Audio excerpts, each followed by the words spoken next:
ಮಾಯಾ ಲೋಕಕ್ಕೆ ತಮಗೆಲ್ಲರಿಗೂ ಸ್ವಾಗತ. ನಾನು ನಿಮ್ಮ ನಿರೂಪಕ ರಾಮಚಂದ್ರ ಆಚಾರ್ಯ.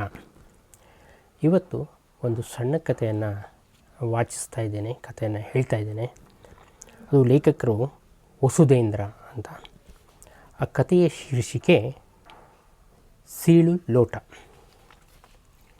ಇದು ಒಂದು ಉತ್ತರ ಕರ್ನಾಟಕದ ಭಾಷೆಯಲ್ಲಿದೆ. ಅದನ್ನು ನಾನೀಗ ಕಥೆಯನ್ನು ಹೇಳ್ತಾ ಇದ್ದೀನಿ. ಕೋಳಿ ಕೂಗುವುದಕ್ಕೂ ಪುರುಸೊತ್ತು ಕೊಡದಂತೆ ರಮಾಬಾಯಿ ಬೆಳಗ್ಗೆ ಎದ್ದು ಬಿಡುತ್ತಾಳೆ. ಎದ್ದಾಗಿನಿಂದ ರಾತ್ರಿ ಮಲಗುವವರೆಗೆ ಒಂದೇ ಸಮನೆ ವಟ ಮಾಡುತ್ತಲೇ ಇರುತ್ತಾಳೆ. ಏಳು ಎಬ್ರಸಿ ಎದ್ದೋರ್ಪಿಡೆ ಬಿದ್ದೋರ್ ಮೇಲಂತೆ ಎಂದು ಮಗರಾಯ ಗುರುರಾಜನನ್ನು ಬೈದು ಅವನ ಹೊದಿಕೆಯನ್ನು ಎಳೆಯುತ್ತಾಳೆ.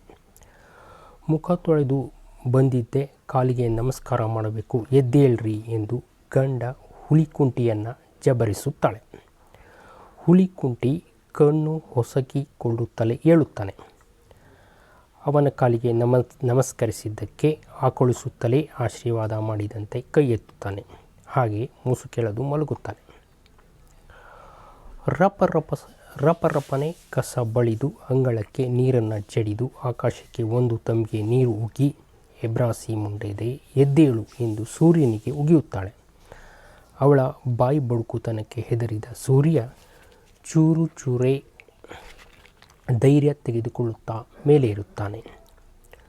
ಅಂಗಳಕ್ಕೆ ರಂಗೋಲಿ ಹಾಕುವಾಗ ಮುಲ್ಲ ಕೂಗಲು ಶುರು ಮಾಡುತ್ತಾನೆ. ವಾರ ಆದರೂ ಇನ್ನೂ ಯಾಕೋ ಮುಲ್ಲಾಗೆ ನೆಗಡಿ ಕಡಿಮೆ ಆಗಲಿಲ್ಲ ಎಂದು ಕಳವಳ ಪಡುತ್ತಾ ರಂಗೋಲಿ ಮುಗಿಸುತ್ತಾಳೆ. ಒಳಗೆ ಬಂದ ರಮಾಬಾಯಿ ನಿನ್ನೆಯ ಪಾತ್ರೆಗಳನ್ನು ತೊಳೆಯುತ್ತಾ ಕೂಡುತ್ತಾಳೆ.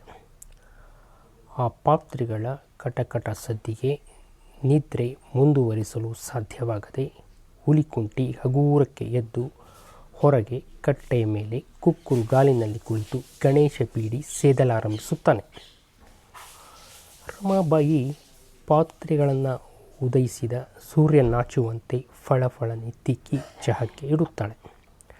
ತಾನೊಂದು ಕಪ್ಪು ಚಹಾ ಕುಡಿದು ಹೊರಗೆ ಕುಳಿತ ಹುಲಿಕುಂಟಿಯ ಮುಂದೊಂದು ಕಪ್ಪು ಚಹಾವನ್ನು ಇಟ್ಟು, ಈ ಬೀಡಿ ಸೇದಿನೇ ಒಂದಿನ ನಾನು ಮುಂಡೆ ಮಾಡಿಬಿಡ್ತೀನಿ ನೀನು ಎಂದು ಅಪಶಕನ ನುಡಿಯುತ್ತಾಳೆ. ಹುಲಿಕುಂಟಿ ಒಂದು ಗುಟುಕು ಚಹಾವನ್ನು ಹೀರಿ ಮೀಸೆಗೆ ಒಂಚೂರು ಚಹಾ ಅಂಟಿಕೊಂಡಿದ್ದಂತೆಯೇ ತುಟಿಯಂಚಿನಲ್ಲಿ ನಗುತ್ತಾನೆ. ಇನ್ನು ಮಗ ಗುರುರಾಜ ಮಲಗಿದ್ದು ನೋಡಿದ್ದೇ ಸಿಟ್ಟು ನೆತ್ತಿಗೇರಿದಂತಾಗಿ ಅವನನ್ನು ಬಲವಂತದಿಂದ ಎಬ್ಬಿಸಿ ಕೂಡಿಸಿ ಹಾಸಿಗೆ ಬಟ್ಟೆಗಳನ್ನು ಮಡಿಸಿಟ್ಟು ಬಿಡುತ್ತಾಳೆ. ಗುರುರಾಜ ಚಹಾ ಎಂದು ರಾಗವೆಳೆಯುತ್ತಾನೆ. ನಿಮ್ಮಪ್ಪನ ತರಹ ಹೊಲಸೊಬ್ಬಾಯಿಂದ ಚಹಾ ಕುಡಿಯೋದೊಂದು ಬಾಕಿ ನೋಡಪ್ಪ, ಹೋಗಿ ಬಾಯಿ ಮುಕ್ಕಳಿಸ್ಬಾ ಎಂದು ಕೂಗಿದ್ದಕ್ಕೆ ಗುರುರಾಜ ಎದುರು ಮಾತನಾಡದೆ ಬಚ್ಚಲಿಗೆ ಓಡುತ್ತಾನೆ. ನಿನ್ನೆ ಸಂಜೆ ರಾಯರ ಮಠದ ಪದ್ದಕ್ಕ ಕಳುಹಿಸಿಕೊಟ್ಟಿದ್ದ ನಿತ್ಯ ಮಲ್ಲಿಗೆ ಹೂಗಳನ್ನು ಒದ್ದೆ ಬಟ್ಟೆಯಿಂದ ತೆಗೆದು ಮಾಲೆ ಕಟ್ಟುತ್ತಾ ಕೂಡುತ್ತಾಳೆ. ಒಂದಿಷ್ಟು ಮಾಲೆ ಕಟ್ಟಿ ಕೈ ಸೋತಾಗ, ಈ ಸನ್ಯಾಸಿ ಗಂಡಸಿಗೆ ಅದೇನೋ ಹೂ ಮುಡ್ಕೊಳ್ಳೋ ಹುಚ್ಚು, ನಂಗೆ ಗೊತ್ತಿಲ್ಲ ನೋಡಪ್ಪ ಎಂದು ಸಾಕ್ಷಾತ್ ರಾಘವೇಂದ್ರ ಸ್ವಾಮಿಗಳಿಗೂ ಚುರುಕು ಮುಟ್ಟಿಸುತ್ತಾಳೆ. ಅಷ್ಟು ಹೊತ್ತಿಗೆ ಗುರುರಾಜ ಉಪ್ಪಿನಿಂದ ಹಲ್ಲುಜ್ಜಿ ಬಚ್ಚಲಿಗೆ ಒಂದು 4 ತಂಬಿಗೆ ನೀರು ಚೆಲ್ಲಿ ಹೊರಬಂದು ಅವರಮ್ಮನ ಮುಂದೆ ಈ ಎಂದು ಹಲ್ಲುಗಳನ್ನು ತೋರಿಸುತ್ತಾನೆ. ಎಲ್ಲ 32 ಹಲ್ಲುಗಳು ತಮ್ಮ ಸ್ವಸ್ಥಾನದಲ್ಲಿದೆಯೋ ಇಲ್ಲವೋ ಎಂದು ರಮಾಬಾಯಿ ಪರೀಕ್ಷಿಸುತ್ತಾಳೆ. ಕಾಳಮ್ಮ ಬೀದಿಯ 30 ರೂಪಾಯಿ ಬಾಡಿಗೆಯ 2 ಕೋಣೆಗಳ ಕಿಟಕಿ ಇಲ್ಲದ ಹೊಗೆ ಚಟ್ಟ ಮತ್ತು ಗವಾಕ್ಷಿಗಳ ಆ ಮನೆಯಲ್ಲಿ ಈ ರೀತಿಯಲ್ಲಿ ಬೆಳಗು ಹೊಳೆಯಲಾರಂಭಿಸುತ್ತೆ. ಪ್ರತಿದಿನಕ್ಕಿಂತಲೂ ಇವತ್ತು ರಮಾಬಾಯಿ ಹೆಚ್ಚು ಆತಂಕದಲ್ಲಿರುವುದಕ್ಕೆ ಕಾರಣ, ನಿನ್ನೆ ಅವರ ಮನೆಗೆ ಬಂದ 15 ಪೈಸೆಯ ಅಂಚೆ ಕಾರ್ಡ್ ಆಗಿತ್ತು. ರಮಾಬಾಯಿಯ ಅಣ್ಣ ವರದಣ್ಣನ ಪತ್ರವಿದು. ದೂರದ ವಿಶಾಖಪಟ್ಟಣದಿಂದ ಬಂದಿತ್ತು. 4 ತುದಿಗೆ ಕುಂಕುಮನ ಹಚ್ಚಿಕೊಂಡು ಪತ್ರದ ಮಧ್ಯೆ 2 ಸಾಲುಗಳ ನಡುವೆ 5ನೆಯ ಕುಂಕುಮ ಬಟ್ಟು ಹಚ್ಚಿಕೊಂಡ ಅದರ ಸಾರಾಂಶ ವರದಣ್ಣನ ಮಗಳ ಮದುವೆಯ ಶುಭ ಸಮಾಚಾರವಾಗಿತ್ತು. ಆಂಧ್ರ ಮನೆತನಕ್ಕೆ ಮಗಳನ್ನು ಕೊಟ್ಟಿದ್ದ. ಮದುವೆ ಇನ್ನೊಂದು ವಾರದಲ್ಲಿ ತಿರುಪತಿಯಲ್ಲಿತ್ತು. ರಮಾಬಾಯಿ ವರದಣ್ಣನ ಆರೈಕೆಯಂತೆಯೇ ಬೆಳೆದವಳು. ಅವಳು ತುಂಬ ಚಿಕ್ಕವಳಿದ್ದಾಗಲೇ ಅಮ್ಮ ತೀರಿಕೊಂಡಿದ್ದಳಂತೆ. ಅಪ್ಪನ ನೆನಪು ಇಬ್ಬರಿಗೂ ಇರಲಿಲ್ಲ. ಹಿಂದಿನಿಂದಲೂ ಬಂದ 1-2 ಎಕರೆ ಗದ್ದೆಗಳಿದ್ದವು. ಕಂಪ್ಲಿಯ ಹತ್ತಿರದಲ್ಲಿ ತುಂಗಭದ್ರಾ ನದಿಯ ದಡದ ಮೇಲಿದ್ದ ಆ ಗದ್ದೆಗಳು ಇವರ ಊಟ ಬಟ್ಟೆಗೆ ಕೊರತೆಯಾಗದಂತೆ ನೋಡಿಕೊಂಡಿದ್ದವು. ವರದಣ್ಣ ವಯಸ್ಸಿನಲ್ಲಿ 10 ವರ್ಷಕ್ಕೆ ದೊಡ್ಡವನು. ತಂಗಿಯನ್ನು ಅತ್ಯಂತ ಪ್ರೀತಿಯಿಂದ ನೋಡಿಕೊಂಡಿದ್ದ. ಈಗಲೂ ರಮಾಬಾಯಿ ದುಃಖವಾದಾಗ ವರದಣ್ಣ ಎಂದು ಅಳುತ್ತಾಳೆಯೇ ಹೊರತು ಅಮ್ಮ ಎಂದು ಅಳುವುದಿಲ್ಲ. ವರದಣ್ಣ ಮದುವೆಯಾಗಿದ್ದು ಆಂಧ್ರದ ಹುಡುಗಿಯನ್ನು. ಬಳ್ಳಾರಿಗೆ ಯಾವುದೋ ಕೆಲಸದ ಮೇಲೆ ಬಂದಿದ್ದ ಸುಬ್ರಹ್ಮಣ್ಯಗಾರು ಹುಡುಗನಿಗೆ ಸರಕಾರಿ ಉದ್ಯೋಗವೊಂದನ್ನು ಕೊಡಿಸಿದ್ದಲ್ಲದೆ ಮಗಳನ್ನು ಮದುವೆ ಮಾಡಿಸಿಕೊಳ್ಳುವ ಒಪ್ಪಂದವನ್ನು ಮಾಡಿಸಿಕೊಂಡಿದ್ದರು. ವರದಣ್ಣ ಮದುವೆಯಾದ ಮೇಲೆ 1-2 ವರ್ಷ ಮಾತ್ರ ಬಳ್ಳಾರಿಯಲ್ಲಿದ್ದ. ಆಮೇಲೆ ವೈನಿ ಹಠ ಹಿಡಿದು ಅವನನ್ನು ಆಂಧ್ರದ ಊರುಗಳಿಗೆ ವರ್ಗಾವಣೆ ಮಾಡಿಸಿದಳು. ಹುಲಿಕುಂಟೆಯ ಜೊತೆ ಮದುವೆಯಾಗುವ ತನಕ ರಮಾಬಾಯಿಯು ಅವನು ಹೋದಲ್ಲೆಲ್ಲ ಜೊತೆಯಲ್ಲಿಯೇ ಇದ್ದಳು. ಕರ್ನೂಲು, ಅನಂತಪುರ, ಆದೋನಿ ಅಂತೆಲ್ಲ ವರದಣ್ಣ ಊರುಗಳನ್ನು ಬದಲಾಯಿಸುತ್ತಿದ್ದ. ರಮಾಬಾಯಿಗೆ ಮದುವೆ ಅಷ್ಟೊಂದು ಸುಸೂತ್ರ ಆಗಲಿಲ್ಲ. ಬಣ್ಣದಲ್ಲಿ ಸ್ವಲ್ಪ ಕಪ್ಪು, ಜೊತೆಗೆ ಹಲ್ಲು ಉಬ್ಬು, ಮಡಿಕೋಲಿನಂತೆ ತೆಳ್ಳಗೆ ಎತ್ತರಕ್ಕಿರುವ ರಮಾಬಾಯಿಯನ್ನು ಯಾರೂ ಒಪ್ಪುತ್ತಿರಲಿಲ್ಲ. ವರದಣ್ಣ ಬಳ್ಳಾರಿಯ ಕಡೆಗೆ ಹೋಗಿ ಅವರಿವರ ಬಳಿ ತಂಗಿಯ ಮದುವೆಯ ಪ್ರಸ್ತಾಪ ಮಾಡುತ್ತಿದ್ದ. ವೈನಿ ಮಾತ್ರ ನಮ್ಮ ಕಡೆಯವರು ಈಕಿನ ಒಪ್ಪಂಗಿಲ್ಲ ಅಂತ ಏನೋ ಆಂಧ್ರದ ದಿಮಾಕನ್ನು ತೋರಿಸಿ ಯಾವುದೇ ಸಂಬಂಧವನ್ನು ಸೂಚಿಸುವುದಕ್ಕೆ ಹೋಗಿರಲಿಲ್ಲ. ಬಂದ ಗಂಡುಗಳೆಲ್ಲ ನಿರಾಕರಿಸುವುದಕ್ಕೆ ಶುರು ಮಾಡಿದ ಮೇಲೆ ವರದಣ್ಣನಿಗೂ ತನ್ನ ತಂಗಿ ಕ್ರೂಪಿ ಅನ್ನಿಸಲು ಶುರುವಾಗಿ ತುಂಬ ಅಧೀರನಾಗುತ್ತಿದ್ದ. ಇಂತಹ ದಿನಗಳಲ್ಲಿ ಒಮ್ಮೆ ವರದಣ್ಣ ತಮ್ಮ ಮನೆ ದೇವರಾದ ಗಂಡಿ ನರಸಿಂಹಸ್ವಾಮಿಯ ಜಾತ್ರೆಗೆ ಹೋದಾಗ ಯಾರೋ ಹುಲಿಕುಂಟಿಯ ಪ್ರಸ್ತಾಪವನ್ನು ಮಾಡಿದ್ದರು. ಒಂದು ಕಾಲಕ್ಕೆ ಹುಲಿಕುಂಟಿಯ ಮನೆತನ ಇಡೀ ಪ್ರಾಂತ್ಯಕ್ಕೆ ಶ್ರೀಮಂತ ಕುಟುಂಬವಾಗಿತ್ತಂತೆ. ಆದರೆ ಹೆಂಡತಿಯನ್ನು ಕಳೆದುಕೊಂಡಿದ್ದ ಹುಲಿಕುಂಟಿಯ ಅಪ್ಪಗೆ ಕೂಡ್ಲಿಗಿ ಸೂಳೆಯರ ಚಟ ಹತ್ತಿಕೊಂಡಿದ್ದೇ ಎಲ್ಲ ಆಸ್ತಿಯೂ ಕರ್ಪೂರದಂತೆ ಕರಗಿ ಹೋಗಿತ್ತು. ಕೊನೆಗೆ ಹೇಳಿಕೊಳ್ಳಲು ಸಂಕೋಚವಾಗುವಂತಹ ಗುಹ್ಯ ರೋಗಕ್ಕೆ ಬಲಿಯಾಗಿ ಅವರಪ್ಪ ಸತ್ತಿದ್ದ. ಇದ್ದ ಅಲ್ಪ ಸ್ವಲ್ಪ ಆಸ್ತಿಯನ್ನು ಸಾಲಗಾರರು ಹಂಚಿಕೊಂಡಿದ್ದರು. ಹುಲಿಕುಂಟಿ ಬೀದಿಯಲ್ಲಿ ನಿಂತಿದ್ದ. ಅಂತಹ ಹೊತ್ತಿನಲ್ಲಿಯೇ ಯಾರೋ ಪುಣ್ಯಾತ್ಮರು ಅವನನ್ನು ಕೋಮಣ್ಣನ ಶ್ರೀ ವೆಂಕಟೇಶ ಮುದ್ರಣಾಲಯಕ್ಕೆ ಸೇರಿಸಿದ್ದರು. ಓದಿಗೆ ಮಂಗಳ ಹಾಡಿದ ಹುಲಿಕುಂಟಿ ಪೂರ್ತಿಯಾಗಿ ಕೋಮಣ್ಣನ ಅಂಗಡಿಮನೆಯಾಗಿ ಬಿಟ್ಟ. ಹುಲಿಕುಂಟಿಯು ತೆಳ್ಳಗೆ ಕಪ್ಪಗೆ ಇದ್ದನಾದರೂ ರಮಾಬಾಯಿಗಿಂತಲೂ ಕುಳ್ಳ. ತನ್ನ ಪರಿಸ್ಥಿತಿಯ ಸ್ಪಷ್ಟ ಅರಿವಿದ್ದ ಹುಲಿಕುಂಟಿ ತಕ್ಷಣ ರಮಾಬಾಯಿಯನ್ನು ಒಪ್ಪಿಕೊಂಡು ಬಿಟ್ಟಿದ್ದ. ವೈನಿ ಕೂಡ ಮೈಮೇಲೆ ಬಂದವರಂತೆ ಮದುವೆಗೆ ಅವಸರ ಮಾಡಲು ಆರಂಭಿಸಿದ್ದಳು. ಒಪ್ಪಿಕೊಂಡ್ಯಾ ಎಂದು 4 ಬಾರಿ ವೈನಿ ಕೇಳಲಾರಂಭಿಸಿದ್ದಕ್ಕೆ ರಮಾಬಾಯಿ ಮೌನವಾಗಿ ಗೋಣು ಹಾಕಿಬಿಟ್ಟಿದ್ದಳು. ವರದಣ್ಣನಿಗೆ ಈ ಸಂಬಂಧ ಒಪ್ಪಿಗೆಯಾಗಿರಲಿಲ್ಲ. ಆದರೆ ನಿರಾಕರಿಸಿದರೆ ಮತ್ತಿನ್ನೇನು ಕಾದಿದೆಯೋ ಎಂಬ ಭಯ. ಒಂದಿನ ಬೆಳಗ್ಗೆ ರಮಾಬಾಯಿ ಬಾವಿಯಿಂದ ನೀರು ಸೇದಿ ನಿತ್ಯ ಮಲ್ಲಿಗೆ ಗಿಡಕ್ಕೆ ಹಾಕುವಾಗ ಅವಳ ಬಳಿ ಹೋದ. ನಿಂಗಿಂತ ಸ್ವಲ್ಪ ಗಿಡ್ಡಕ್ಕಿದ್ದಾನಲ್ಲಮ್ಮ ಎಂದು ರಾಗವೆಳೆದ. ಕೊಡದ ನೀರನ್ನು ಪೂರ್ತಿಯಾಗಿ ಬಳ್ಳಿಗೆ ಸುರಿದ ರಮಾಬಾಯಿ, ಗಂಡಂತೂ ಹೌದಲ್ಲಣ್ಣ, ಅಷ್ಟು ಸಾಕು, ವಾಮನ ರೂಪದಾಗ ಬಂದಿರೋ ದೇವರು ಅಂದ್ಕೊಳ್ತೀನಿ ಎಂದು ನಿರ್ಭಾವುಕರಾಗಿ ಹೇಳಿಬಿಟ್ಟಳು. ವರದಣ್ಣ ಪೆಚ್ಚಾಗಿಂತ, ನನ್ನಂಗೆ ಹಲ್ಲು ಉಬ್ಬಿಲ್ಲ ಬಿಡು ವರದಣ್ಣ ಎಂದು ನಕ್ಕಳು. ವರದಣ್ಣನು ನಕ್ಕ. ಗಂಡಿ ನರಸಿಂಹಸ್ವಾಮಿಯ ಸಾಕ್ಷಿಯಲ್ಲಿ ಮದುವೆ ಜರುಗಿತು. ರಮಾಬಾಯಿಯ ಕನ್ಯಾದಾನವನ್ನು ಮಾಡಲು ವರದಣ್ಣ ಮತ್ತು ವೈನಿ ಮಣೆ ಮೇಲೆ ಕುಳಿತರು. ಆದರೆ ಹುಲಿಕುಂಟಿಯ ಪರವಾಗಿ ಮಣೆ ಮೇಲೆ ಕೂಡಲು ಯಾರೂ ಇರಲಿಲ್ಲ.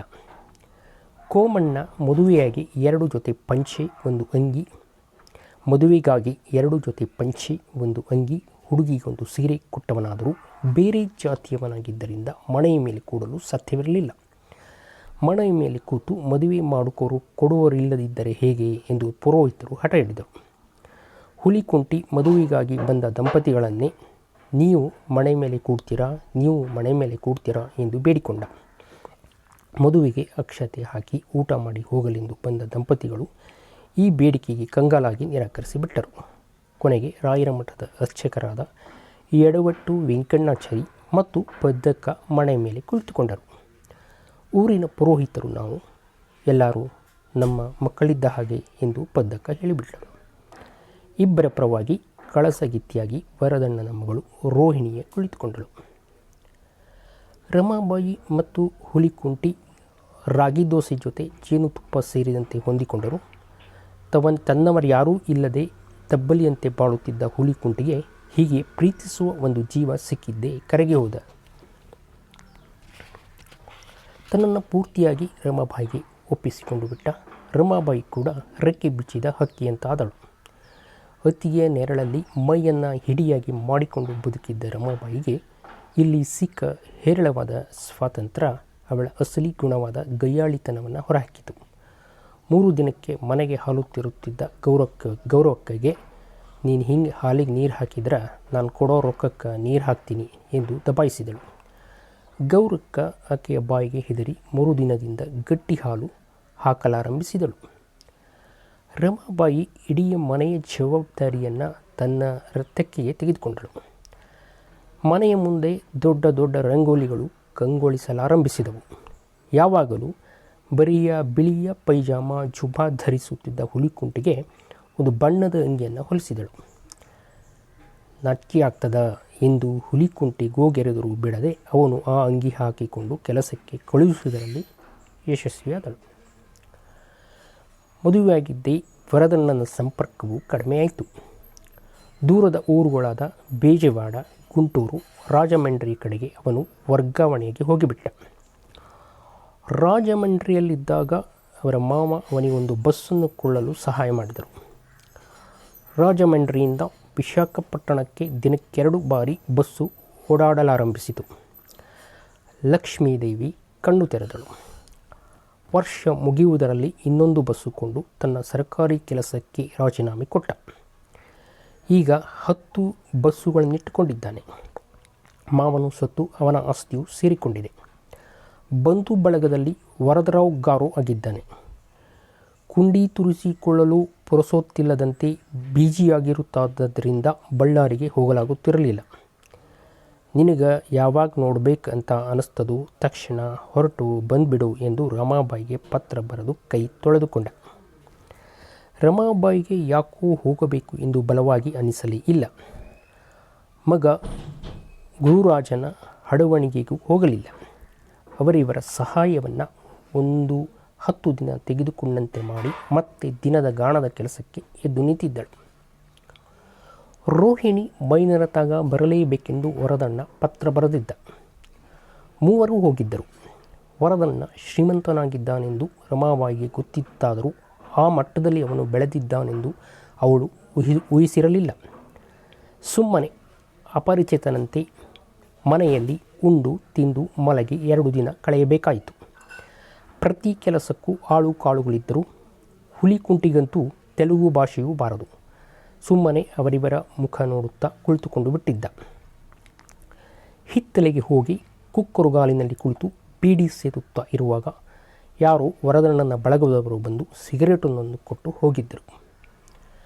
ವರದಣ್ಣ ಇನ್ನೊಂದು 2 ದಿನ ಇದ್ದು ಹೋಗು ಅಂತ ತಂಗಿಗೆ ಬಲವಂತ ಮಾಡಿದವನಾದರೂ ಮರುದಿನ ಬೆಳಗ್ಗೆ ನಡೆದ ಒಂದು ಘಟನೆಯಿಂದಾಗಿ ರಮಾಬಾಯಿ ಸಂಸಾರ ಅವತ್ತೇ ಹೊರಟು ನಿಂತುಬಿಟ್ಟಿತು. ಅಣ್ಣ ವೈನಿಗೆ ಕೊಡಲೆಂದು ದೋತ್ರ ಸೀರೆಯನ್ನು ಊರಿನಿಂದಲೇ ರಮಾಬಾಯಿ ಓದಿದ್ದಳು. ಅದನ್ನು ನೀರಿಗೆ ಮುರಿದ ವೈನಿ ಒಗೆಯಲು ಹಾಕಿದ್ದಳು. ಕೆಲಸದವಳು ಉಳಿದ ಎಲ್ಲ ಬಟ್ಟೆಗಳ ಜೊತೆಗೆ ಅದನ್ನು ನೆನೆಸಿಟ್ಟು ಬಿಟ್ಟಿದ್ದಳು. ಕೆಂಪು ಸೀರೆ ಪೂರ್ತಿ ಬಣ್ಣ ಬಿಟ್ಟಿತ್ತು. ಸಮಾರಂಭಕ್ಕೆ ಬಂದ ಎಲ್ಲರ ಬಟ್ಟೆಗಳು ಕೆಂಪು ಬಣ್ಣವನ್ನು ಮೆತ್ತಿಕೊಂಡು ಬಿಟ್ಟವು. ಎಲ್ಲರೂ ಗುಸುಗುಸು ಮಾತನಾಡುವುದು ನೋಡಿ ರಮಾಬಾಯಿಗೆ ಜೀವ ಬಾಯಿಗೆ ಬಂದಂತಾಗಿ ಹಿತ್ತಲಿಗೆ ಬಂದಿದ್ದಳು.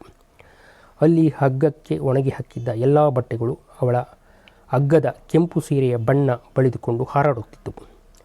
ಅವುಗಳ ಮಧ್ಯೆ ನಿಂತಾಗ ತುಂಬ ಅಪಮಾನವಾದಂತಾಗಿ ಕುಸಿದು ಕುಳಿತಳು. ಅವತ್ತೇ ಬಳ್ಳಾರಿಗೆ ಗಂಟು ಮುಟ್ಟೆ ಕಟ್ಟಿಬಿಟ್ಟಳು. ವರದಣ್ಣನು ತಡೆಯಲಿಲ್ಲ. ಈಗ ರೋಹಿಣಿಯ ಮದುವೆ. ಬೇರೆ ಯಾವುದೋ ಊರಲ್ಲಿ ಮದುವೆಯಿಂದಾಗಿದ್ದರೆ ರಮಾಬಾಯಿ ಹೋಗುವ ಮನಸ್ಸು ಮಾಡುತ್ತಿರಲಿಲ್ಲವೇನು. ಆದರೆ ಸಾಕ್ಷಾತ್ ವೆಂಕಟೇಶ್ವರನ ದರ್ಶನ ಮಾಡುವ ಸದಾವಕಾಶ. ತಾವಾಗಿಯೇ ತಿರುಪತಿಗೆ ಹೋಗುವುದು ಕನಸಿನ ಮಾತು. ಈಗ ಅನಾಯಾಸವಾಗಿ ಇಂಥ ಪರಿಸ್ಥಿತಿ ಬಂದಿದೆ. ಹೇಗಾದರೂ ಸರಿ ಹೋಗಲೇಬೇಕು. ಬೆಳಗ್ಗೆ 9ಕ್ಕೆ ತಿಂಡಿ ತಿಂದು ಕೆಲಸಕ್ಕೆ ಹೊರಟನೆಂದರೆ ಹುಲಿಕುಂಟಿ ರಾತ್ರಿ 9ರ ತನಕ ದುಡಿಯಬೇಕು. ಮಧ್ಯಾಹ್ನ ಧಾರವಾಡ ನಿಲಯದಿಂದ ಚಿತ್ರಗೀತೆಗಳು ಶುರುವಾಗುವ ಹೊತ್ತಿಗೆ ಒಮ್ಮೆ ಮನೆಗೆ ಊಟಕ್ಕೆ ಬಂದು ಊಟ ಮಾಡಿ ಹಾಗೆ ಸಣ್ಣಗೆ ನಿದ್ರೆ ಮಾಡಿ ಶ್ರೀಲಂಕಾ ನಿಲಯದಿಂದ ಮೀನಾಕ್ಷಿ ಪೊನ್ನದೊರೈ ತೆಲುಗು ಹಾಡುಗಳನ್ನು ಶುರು ಮಾಡುವ ಹೊತ್ತಿಗೆ ಮತ್ತೆ ವಾಪಸ್ ಹೊರಡುತ್ತಿದ್ದ. ದಿನವೆಲ್ಲ ನಿಂತು ಮಳೆ ಜೋಡಿಸುವುದೋ ಮಷೀನನ್ನು ಕಾಲಲ್ಲಿ ಒತ್ತುವುದೋ ಮಾಡುತ್ತಾದ್ದರಿಂದ ಯಾವಾಗಲೂ ಅವನಿಗೆ ಮೊಣಕಾಲು ನೋವು. ಮನೆಗೆ ಬಂದರೆ ಸಾಕು ಕಟ್ಟೆಯ ಮೇಲೆ ಕುಳಿತು ಬೀಡಿ ಸೇದುತ್ತಾನೆ. ಯಾವುದೇ ಪುಟ್ಟ ಕೆಲಸವನ್ನು ಮಾಡುವುದಿಲ್ಲ. ರಮಾಬಾಯಿ ವಟ ವಟ ಅನ್ನುತ್ತಿದ್ದರೆ ಅದಕ್ಕೆ ಎದುರು ಹೇಳದೆ ತೆಪ್ಪಗೆ ಕೇಳಿಸಿಕೊಳ್ಳುತ್ತಿರುತ್ತಾನೆ. ಯಾವಾಗಲೂ ಅಪರೂಪಕ್ಕೆ ಅವಳ ಒಟುಗುಟ್ಟುವಿಕೆಗೆ ನಿಂತಾಗ ಎಲ್ಲಿ ಹೋದೋ ಎಂದು ಕಳವಳದಿಂದ ಮನೆಯೊಳಗೆ ಇಣುಕಿ ಹಾಕಿ ನೋಡುತ್ತಾನೆ. ಈ ದಿನ ರಮಾಬಾಯಿ ಅವನಿಗೆ ದೊಡ್ಡ ಜವಾಬ್ದಾರಿಯನ್ನೇ ಹೊರಿಸಿದ್ದಳು. ಮದುವೆಗೆ ಹೋಗಲು 3 ದಿನ ರಜೆ ಜೊತೆಗೆ ಖರ್ಚಿಗೆ ಒಂದಿಷ್ಟು ಹಣವನ್ನು ಅವನು ಕೋಮಣ್ಣನ ಬಳಿ ಕೇಳಬೇಕಿತ್ತು. ಯುಗಾದಿ ಹಬ್ಬದ ದಿನವೂ ಬಿಡದೆ ಕೆಲಸ ಮಾಡಿಸುವ ಕೋಮಣ್ಣ ಹೀಗೆ 3 ದಿನ ರಜೆ ಕೊಡುವುದು ಕಷ್ಟ. ತಿಂಗಳ ಸಂಬಳ ಕೊಡುವುದಕ್ಕೂ 2-3 ದಿನ ಕಾಯಿಸುವ ಕೋಮಣ್ಣನ ಬಳಿ ಮುಂಗಡ ಕೇಳುವುದಾದರೂ ಹೇಗೆ? ಬಸ್ ಸ್ಟ್ಯಾಂಡ್ನಲ್ಲಿ ಒಂದಿಷ್ಟು ಹೂವು, ತೆಂಗಿನಕಾಯಿ, 2 ನಿಂಬೆಹಣ್ಣು, ಊದಿನ ಕಡ್ಡಿನೂ ತೆಗೆದುಕೊಂಡೇ ಹುಲಿಕುಂಟಿ ಕೆಲಸಕ್ಕೆ ಹೋಗುತ್ತಾನೆ. ಮಷೀನನ್ನು ಚಾಲೂ ಮಾಡುವುದಕ್ಕೆ ಮುಂಚೆ ಕೋಮಣ್ಣ ಅದಕ್ಕೆ ದಿನವೂ ಪೂಜೆ ಮಾಡುತ್ತಾನೆ.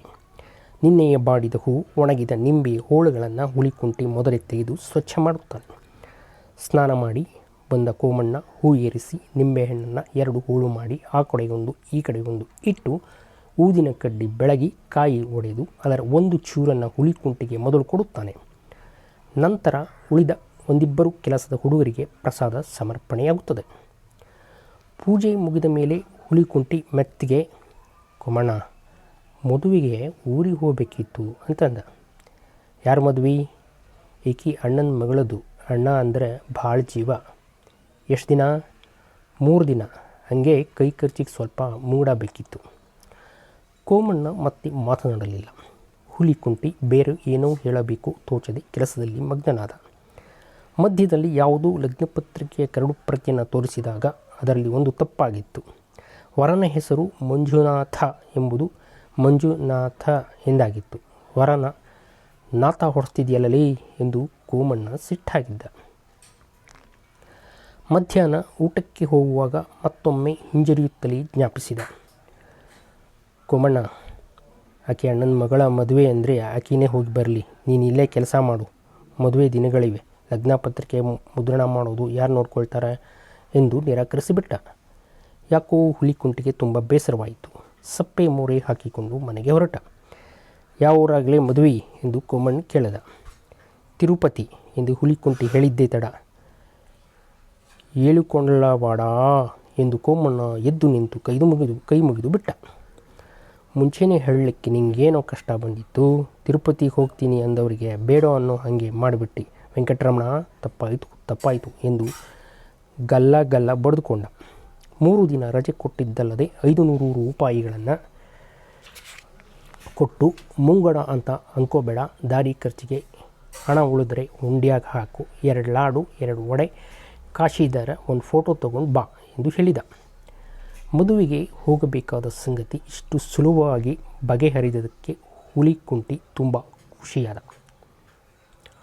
ಹುಲಿಕುಂಟಿಯ ಆದಾಯವೊಂದೇ 3 ಜನರ ಸಂಸಾರ ನಿರ್ವಹಣೆಗೆ ಸಾಕಾಗುವುದಿಲ್ಲವಾದ್ದರಿಂದ ಕಾರಣ ರಮಾಬಾಯಿ ಚಕ್ಕುಲಿ, ಕೋಡುಬಳಿ, ನಿಪ್ಪಟ್ಟುಗಳನ್ನು ಮಾಡಿ ಮಾರುತ್ತಾಳೆ.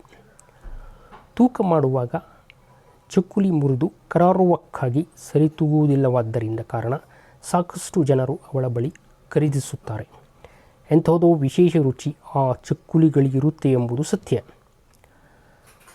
ಕೋಮಣ್ಣ ತಿರುಪತಿಗೆ ಹೋಗಲಿಕ್ಕೆ ರಜೆ ಕೊಟ್ಟಿದ್ದಲ್ಲದೆ 500 ರೂಪಾಯಿಗಳನ್ನು ಕೊಟ್ಟಿರುವ ಸಂಗತಿ ಅಂದು ರಮಾಬಾಯಿಯನ್ನು ಖುಷಿಯಾಗಿಸಿತ್ತು. ಆ ಕಾರಣಕ್ಕಾಗಿ ಏನು ಚಕ್ಕುಲಿ ಹಿಟ್ಟನ್ನು ಸ್ವಲ್ಪ ಜಾಸ್ತಿಯೇ ನಾದಿದಳು. ಯಾರಿಗಾದರೂ ವಿಷಯವನ್ನು ಹೇಳಿಕೊಳ್ಳಬೇಕೆಂಬ ತುಡಿತ. ಆದರೆ ಹೇಳಿಬಿಟ್ಟ ಮೇಲೆ ಯಾವುದೋ ಕ್ಷುಲ್ಲಕ ಕಾರಣಕ್ಕೆ ಪ್ರಯಾಣ ರದ್ದಾದರೆ ಎಲ್ಲರ ಮುಂದೂ ಅವಮಾನಗೊಳ್ಳಬೇಕಾಗಬಹುದೆಂಬ ಭಯ. ಆದ್ದರಿಂದ ತಾನಾಗಿಯೇ ಯಾರಿಗೂ ಹೇಳಲು ಹೋಗಿರಲಿಲ್ಲ. 4 ಕೋಡು ಬಳೆಗಳನ್ನು ಎಣ್ಣೆಯಲ್ಲಿ ಇಳಿಬಿಟ್ಟಿದ್ದಳೋ ಇಲ್ಲವೋ ಹತ್ತಿಯ ಬುಟ್ಟಿಯನ್ನು ಹಿಡಿದು ಕಾಶವ್ವ ಬಂದಳು. ಕೋಮಣ್ಣ ಮುದ್ರಣಾಲಯಕ್ಕೆ ಹೋಗಿದ್ದನ್ನು ಕಂಡುಕೊಂಡ ಮೇಲೆ ಕಾಶವ್ವ ರಮಾಬಾಯಿಯ ಜೊತೆಗೆ ಒಂದು ಅರ್ಧ ಗಂಟೆ ಹರಟೆ ಹೊಡೆಯಲು ಬರುತ್ತಾಳೆ. ಅದು ಇದು ಮಾತನಾಡುತ್ತಾ, ನಿನ್ನೆ ಏನೋ ಪತ್ರ ಬಂದಿತ್ತಂಗಿತ್ತಲ್ಲ ಎಂದು ಕಾಶವ್ವನೇ ವಿಷಯಕ್ಕೆ ನಾಂದಿ ಹಾಡಿದನು. ಅಣ್ಣನ ಮಗಳು ಮದುವೆ, ಇವರೇನೋ ಹೋಗೋಣ ಅಂತ ಕುಣಿತಿದ್ದಾರೆ. ಕೋಮಣ್ಣ ಕೂಡ ಧಾರಾಳವಾಗಿ ಹೋಗ್ರಿ ಅಂದಾನೆ. ಯಾಕೋ ನಂಗೆ ಅಷ್ಟೊಂದು ಮನಸ್ಸಿಲ್ಲ ಎಂದು ನಿರಾಸಕ್ತಿಯಿಂದ ಉತ್ತರಿಸಿದರು. ಯಾವ್ರಾಗಂತ ಮದುವೆ? ತಿರುಪತಿ. ಕಾಶವ್ವ ಈಗ ಎಚ್ಚೆತ್ತಿಕೊಂಡಳು. ಲೇರಮ್ಮ, ನಿಮ್ಮದು ಕಳ್ಕಾಣಿಕೆ ಮನೆತನ ಗೊತ್ತಾದಲ್ಲೇನೋ. ಏನಾದರೂ ಕಳ್ಳತನ ಮಾಡಿಯೇ ನೀವು ತಿರುಪತಿಗೆ ಹೋಗಬೇಕು, ಇಲ್ಲ ಅಂತಂದ್ರೆ ಮನೆ ಯಜಮಾನ ರಕ್ತಕಾರಿ ಸಾಯ್ತಾನ ಎಂದು ಹೇಳಿ ಹೆದರಿಸಿ ಬಿಟ್ಟಳು. ರಮಾಬಾಯಿಗೆ ಇದೊಂದು ಗೊತ್ತಿರಲಿಲ್ಲ. ಅದಕ್ಕೆ ನಾನು ಹೇಳಿದ್ದು, ಹಿರಿಯರು ಅನ್ನೋರು ಯಾರೂ ನಿಮ್ಮ ಮನೆಯೊಳಗೆ ಉಳ್ಕೊಂಡಿಲ್ಲ, ನಿಂಗಾದರೂ ಹೆಂಗೆ ಗೊತ್ತಾಗಬೇಕು ಹೇಳು ಎಂದು ಹೇಳಿ ಹುಲಿಕುಂಟಿಯ ಕಳ್ಳಕಾಣಿಕೆ ವಂಶದ ನಿಯಮಗಳನ್ನು, ಅದಕ್ಕೆ ಸಂಬಂಧಿಸಿದ ಕಥೆಗಳನ್ನು ಹೇಳತೊಡಗಿದಳು. ರಮಾಬಾಯಿ ಒಲೆ ಉರಿಯನ್ನು ಸಣ್ಣ ಮಾಡಿ ಕತೆ ಕೇಳಿಸಿಕೊಳ್ಳತೊಡಗಿದಳು. ಹುಲಿಕುಂಟಿ ಮುತ್ತಾತ್ನ ಹೆಸರು ಭೀಮಸೇನ ಅಂತ. ಚಲೋ ಮೈಕಟ್ಟು ಬೆಳೆಸ್ಕೊಂಡಿದ್ದ ಗರಡಿ ಮನೆ ಆಳು. ಆತ ಒಬ್ಬಾತನೇ ರಾಮನವಮಿ ತೇರಿ ಎಳೆಯೋಷ್ಟು ತಾಕತ್ನವ. ಅಂಥ ಗನಾಂಧಾರಿ ಗಂಡಸಿಗೆ ಮದುವೆ ಆಯಿತು. ಚಲೋ ಮಲ್ಗಿ ಹೂವಿನಂಥ ಹುಡುಗಿ ಸಿಕ್ಕಿದ್ಲು. ಈ ಭೀಮ್ಯಾನ್ ಖುಷಿನ ಕೇಳಬೇಕಾ? ಎಲ್ಲಿಂದಲ್ಲಿ ಹೆಂಡತಿಯನ್ನು ಕಟ್ಟಿಕೊಂಡು ತಿರುಗಾಡಿದ. ಒಮ್ಮೆ ಗಂಡಿ ನರಸಿಂಹಸ್ವಾಮಿ ಜಾತ್ರೆಗೆ ಹೆಂಡತಿಯನ್ನು ಮೈತುಂಬ ಸಿಂಗಾರ ಮಾಡಿಸ್ಕೊಂಡು ಕರ್ಕೊಂಡು ಹೋಗಿದ್ದ. ಗರುಡ ಗಂಬಕ್ಕೆ ಎಣ್ಣೆ ಬೆಳೆದು ಅದನ್ನು ಹತ್ತಿ ದೀಪ ಹಚ್ಚೋ ಸ್ಪರ್ಧೆ ಇಟ್ಟಿದ್ದರು. ವಯಸ್ಸಿನ ಹುಡುಗರೆಲ್ಲ ಅರ್ಧ ಕಂಬ ಹತ್ತೋದ್ರೊಳಗೆ ಜಾರಿ ಬೀಳ್ತಿದ್ರು. ತನ್ನ ಹೆಂಡತಿಯ ಮುಂದೆ ತನ್ನ ಪೌರುಷ ತೋರಿಸ್ಬೇಕು ಅಂತ ಭೀಮಸೇನ ಅಂಗಿ ದೋತ್ರ ಕಳಚಿ ಲಂಗೋಟಿಗೆ ಬಿಗಿ ಮಾಡಿಕೊಂಡು ಕಂಬ ಹತ್ತಕ್ಕೆ ಶುರು ಮಾಡ್ದ. ಜನ ಗುಂಪುಗೂಡಿತ್ತು. ಸ್ವಲ್ಪ ಹತ್ತೋದು, ಒಂಚೂರು ಜಾರೋದು, ಮತ್ತೆ ಹತ್ತೋದು, ಹೆಂಡತಿ ಕಡೆಗೆ ನೋಡೋದು, ಅವಳೊಂಥರ ನಗೋದು, ಇವನಿಗೆ ಆ ನಗು ಮತ್ತೊಂದಿಷ್ಟು ಹುರುಪು ಕೊಡೋದು, ಮತ್ತೆ ಹತ್ತೋದು. ಹಿಂಗೆ ಮಾಡಿ ಕಂಬ ಹತ್ಬಿಟ್ಟು ದೀಪ ಹಚ್ಚಿಬಿಟ್ಟು ದೀಪಕ್ಕೆ ಹಾಕಿ ಚೆಂಡು ಹೂವಿನ ಜಯಮಾಲೆಯನ್ನು ತನ್ನ ಕೊರಳಿಗೆ ಹಾಕ್ಕೊಂಡ. ಜನರೆಲ್ಲ ಜಯಘೋಷ ಕೂಗಿದರು. ಹೆಮ್ಮೆಯಿಂದ ತನ್ನ ಹೆಂಡತಿ ಕಡೆಗೆ ನೋಡಿದ. ಅವಳು ಮೈ ಮರೆತು ಚಪ್ಪಾಳೆ ತಟ್ಟುತ್ತಿದ್ದಳು. ಆದರೆ ಅಷ್ಟು ಎತ್ತರದಲ್ಲಿ ನಿಂತಿದ್ದ ಭೀಮಸೇನಿಗೆ ತನ್ನ ಹೆಂಡತಿಯ ಹೆರಳನ್ನು ಯಾರೋ ಕತ್ತರಿಸಿ ಹೆರಳ ಬಂಗಾರವನ್ನು ಕದಿಯುತ್ತಿರುವುದು ಕಂಡುಬಿಟ್ಟಿತು. ತಕ್ಷಣ ಸುಯ್ ಅಂತ ಗರುಡಗಂಬವನ ಜಾರಿದ್ದೇ ಹೆಂಡತಿಯ ಕಡೆಗೆ ಕೂಗುತ್ತಾ ಓಡಿ ಹೋದ. ಆದರೆ ಅವನ ಹೆಂಡತಿಯನ್ನು ತಲುಪುವುದರಲ್ಲಿ ಅನಾಹುತ ನಡೆದು ಹೋಯಿತು. ಕಳ್ಳ ಹೆರಳನ್ನು ಕತ್ತರಿಸಿ ಅದರ ಬಂಗಾರವನ್ನು ಕಿತ್ತುಕೊಂಡು ಹೆರಳನ್ನು ಅಲ್ಲಿಯೇ ಒಗೆದು ಓಡಿ ಹೋಗಲಾರಂಭಿಸಿದ. ತಲೆ ಹಗುರವಾದಂತಾಗಿ ಅವನು ಹೆಂಡತಿ ತಲೆ ಅಲ್ಲಾಡಿಸಿದ್ದೇ ಗಿಡ್ಡ ಕೂದಲೆಲ್ಲ ಅವಳ ತಲೆ ಮೇಲೆ ಸುತ್ತ ಹರಡಿಕೊಂಡು ಅವಳು ವಿಕಾರವಾಗಿ ಕಂಡಳು. ನಡೆದ ಘಟನೆ ಅರ್ಥವಾಗಿದ್ದೇ ಅವಳು ಕೂಗಿಕೊಳ್ಳಲಾರಂಭಿಸಿದಳು. ಭೀಮಸೇನ ಚಿಗುರೆಯಂತೆ ಓಡಾಡಲಾರಂಭಿಸಿದ. ಕಳ್ಳ ಸಣಕಲಿನವನಾದ್ದರಿಂದ ಅವನಿಗಿಂತಲೂ ಜೋರಾಗಿ ಓಡಲಾರಂಭಿಸಿದ. ಆದರೆ ಕಣ್ಣ ಮುಂದೆಯೇ ಹೆಂಡತಿಗಾದ ಅವಮಾನ ಭೀಮಸೇನನ್ನು ಕೆರಳಿಸಿತ್ತು. ಅವನು ಓಡಿದ. ಹಳ್ಳದ ದಾರಿಗುಂಟ ಓಡಲಾರಂಭಿಸಿದರು. ಹಳ್ಳದ ದಂಡೆಯಲ್ಲಿ ಗರಿ ಬಿಚ್ಚಿಕೊಂಡು ಅಡಗಿಕೊಂಡಿದ್ದ ಒಂದಿಷ್ಟು ನವಿಲುಗಳು ಈ ರೀತಿಯ ದಿಢೀರ್ ಮಾನವ ಪ್ರವೇಶದಿಂದ ಗಾಬರಿಯಾಗಿ ಕೆಟ್ಟ ಸದ್ದನ್ನು ಮಾಡುತ್ತಾ ಹಾರಿಹೋದವು. ಕಣಿವೆಳ್ಳಿ ತಲುಪಿದರೂ ಭೀಮಸೇನ ಬಿಡಲಿಲ್ಲ. ಇನ್ನಷ್ಟು ಓಡುವ ಶಕ್ತಿ ಕಳ್ಳನಿಗಿರಲಿಲ್ಲ. ಕೊನೆಗೆ ಸಿಕ್ಕಿಬಿದ್ದ. ಅವನಿಗೆ 4 ಏಟು ಬಿಗಿದು ಅವನ ದೋತರಿಂದಲೇ ಅವನನ್ನು ಕಟ್ಟಿ ಹೆಗಲ ಮೇಲೆ ಗದೆಯಂತೆ ಹೊತ್ತುಕೊಂಡು ಬಂದ. ಜಾತ್ರೆಯಲ್ಲಿ ಅಳುತ್ತಾ ಕುಳಿತಿದ್ದ ತನ್ನ ಹೆಂಡತಿಯ ಮುಂದೆ ಆ ಕಳ್ಳನನ್ನು ಒಗೆದ ಭೀಮಸೇನ ಬಾರ್ಕೋಲ್ನಿಂದ ಅವನ ಮೈಮೇಲೆ ರಕ್ತ ಬರುವಂತೆ ಹೊಡೆದ.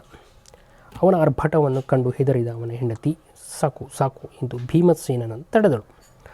ಆದರೆ ಕಳ್ಳನೊಬ್ಬ ಸಿಕ್ಕಿಬಿದ್ದಿದ್ದಾನೆಂದು ತಿಳಿದದ್ದೇ ಜನ ಗುಂಪುಗೂಡಿತು.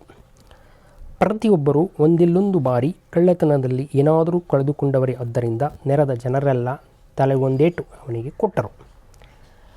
ಕೆಲವರಂತೂ ತಮ್ಮ ಯಾವುದೋ ವೈಯಕ್ತಿಕ ಆಕ್ರೋಶವನ್ನು ತೀರಿಸಿಕೊಳ್ಳುವರಂತೆ ಕಳ್ಳನನ್ನು ಉರುಳಾಡಿಸಿ ಹೊಡೆದರು. ಕೊನೆಗೆ ಭೀಮಸೇನನ ನಿಯಂತ್ರಣ ತಪ್ಪಿ ಆ ಕಳ್ಳ ಜನರ ಕೈಗೆ ಸಿಕ್ಕಿಬಿದ್ದ. ಜಾತ್ರೆಗೆ ಕುಣಿಯಲೆಂದು ಗಂಡಸರು ಕುಡಿದಿದ್ದರು. ಆವೇಶವೆಲ್ಲ ಮುಗಿಯುವುದರಲ್ಲಿ ಕಳ್ಳ ಕೊನೆಯುಸಿರು ಎಳೆದಿದ್ದ. ಈ ಕಳ್ಳನ ಹೆಸರು ಶ್ರೀರಾಮುಲು ಎಂದು. ದೂರದ ಗುಂತಕಲ್ಲಿನವನು. ಬಳ್ಳಾರಿಯ ಸುತ್ತಮುತ್ತ ಎಲ್ಲಿ ಜಾತ್ರೆ ಉರುಸುಗಳಾದರೂ ಅಲ್ಲಿಗೆ ಹೋಗಿ ಕಳ್ಳತನ ಮಾಡುತ್ತಿದ್ದ. ಆದರೆ ಶ್ರೀರಾಮುಲುವಿಗೆ ಒಂದು ವಿಶೇಷ ಗುಣವಿತ್ತು. ಅವನು ತಿರುಪತಿ ತಿಮ್ಮಪ್ಪನ ಪರಮಭಕ್ತ. ಏನೇ ಕಳ್ಳತನ ಮಾಡಿದರೂ ಅದರ ಅರ್ಧ ಭಾಗವನ್ನು ತಿರುಪತಿಯ ಹುಂಡಿಯಲ್ಲಿ ಹಾಕುತ್ತಿದ್ದ. ಬಂಗಾರ ಸರ ಕದ್ದರೂ, ರೇಷ್ಮೆ ಸೀರೆ ಕದ್ದರೂ ಸರಿ, ತಿಮ್ಮಪ್ಪನ ಕೃಪಾಕಟಾಕ್ಷದಿಂದಲೇ ತಾನೆಂದೂ ಕಳ್ಳತನದಲ್ಲಿ ಸಿಕ್ಕಿ ಬಿದ್ದಿಲ್ಲವೆಂಬುದು ಅವನ ನಂಬಿಕೆಯಾಗಿತ್ತು. ತಿಮ್ಮಪ್ಪನಿಗೂ ತನ್ನ ಭಕ್ತನ ಮೇಲೆ ಸಾಕಷ್ಟು ಅಭಿಮಾನವಿತ್ತು. ಆದರೆ ಕೊನೆಯಲ್ಲಿ ತನ್ನ ಪ್ರೀತಿಯ ಭಕ್ತ ಹೀಗೆ ಸತ್ತಿದ್ದು ತಿಮ್ಮಪ್ಪನಿಗೆ ಅತ್ಯಂತ ದುಃಖವನ್ನು ತಂದಿತ್ತು. ಭೀಮಸೇನನಿಗೆ ತನ್ನ ಸಿಟ್ಟಿನ ರುಚಿಯನ್ನು ತೋರಿಸಲು ಸಮಯ ಕಾಯಲು ಆರಂಭಿಸಿದ. ಭೀಮಸೇನನಿಗೆ ಒಬ್ಬ ಮುದ್ದಾದ ಮಗು ಹುಟ್ಟಿದ. ಅಡವಣಿಗೆಯ ಸಮಯದಲ್ಲಿ ಏನೋ ತೊಂದರೆಯಾಗಿ ಗಂಡು ಮಗು ಹುಟ್ಟಿದರೆ ಅವನ ಜಾವಳ ನಿನ್ನ ಸನ್ನಿಧಿಯಲ್ಲಿ ಮಾಡ್ತೀನಿ, ಹೆಣ್ಣು ಹುಟ್ಟಿದರೆ ನಿನಗೆ ಕಲ್ಯಾಣೋತ್ಸವ ಮಾಡಿಸ್ತೀನಿ ಅಂತ ಭೀಮಸೇನ ಹರಕೆ ಹೊತ್ತುಕೊಂಡ. ದೇವರ ದಯೆಯಿಂದ ತಾಯಿ ಮಗರಿಬ್ಬರೂ ಬದುಕಿ ಉಳಿದರು. ಮಗ ಹುಣ್ಣಿಮೆ ಚಂದ್ರನಂತೆ ಬೆಳೆಯಲಾರಂಭಿಸಿದ. ವರ್ಷ 3 ಆಗುವುದರಲ್ಲಿ ಹುಡುಗನ ಕೂದಲು ಕಣ್ಣ ಮೇಲೆ ಬೀಳಲಾರಂಭಿಸಿದವು. ಗಂಡು ಹುಡುಗನಿಗೆ ಎಷ್ಟು ದಿನ ಅಂತ ಹೆರಳು ಹಾಕಲಿ ಅಂತ ಅವನಮ್ಮ ಗೊಣಗಾಡಲಾರಂಭಿಸಿದಳು. ಕೊನೆಗೊಂದು ದಿನ ಭೀಮಸೇನ ತಿರುಪತಿಗೆ ಕುಟುಂಬ ಸಮೇತ ಹರಕೆ ತೀರಿಸಲು ಹೊರಟ. ತಿರುಪತಿ ತಿಮ್ಮಪ್ಪ ಎಚ್ಚರಗೊಂಡ. ತಾನು ಬಹುದಿನಗಳಿಂದ ಕಾಯುತ್ತಿದ್ದ ಗಳಿಗೆಗೆ ಕಾತುರದಿಂದ ಎದುರು ನೋಡಲಾರಂಭಿಸಿದ. ಭೀಮಸೇನ ತಿರುಪತಿಯ ಮೆಟ್ಟಿಲುಗಳನ್ನು ಏರಲು ಹೆಜ್ಜೆ ಎತ್ತಿದ. ಅಷ್ಟೇ, ಆ ಮೆಟ್ಟಿಲು ಪೂರ್ತಿಯಾಗಿ ಅನ್ನವಾಗಿ ಕಂಡುಬಿಟ್ಟಿತು. ಇದೇನಿದು ಕಣ್ಕಟ್ಟು ಅಂತ ಕಣ್ಣು ಹೊಸಕಿಕೊಂಡ. ಹೆಂಡತಿ ಆರಾಮವಾಗಿ 4 ಮೆಟ್ಟಿಲು ಹತ್ತಿಬಿಟ್ಟಿದ್ದಳು. ಭೀಮಸೇನ ಮತ್ತೊಮ್ಮೆ ಕಾಲೆತ್ತಿದ. ಮೆಟ್ಲೆಲ್ಲ ಅನ್ನ. ಮೊದಲನೇ ಮೆಟ್ಟಿಲನ್ನು ಬಿಟ್ಟು 2ನೇ ಮೆಟ್ಟಿಲ ಮೇಲೆ ಕಾಲಿಡಲು ನೋಡಿದ. ಅದೂ ಬರೀ ಅನ್ನ.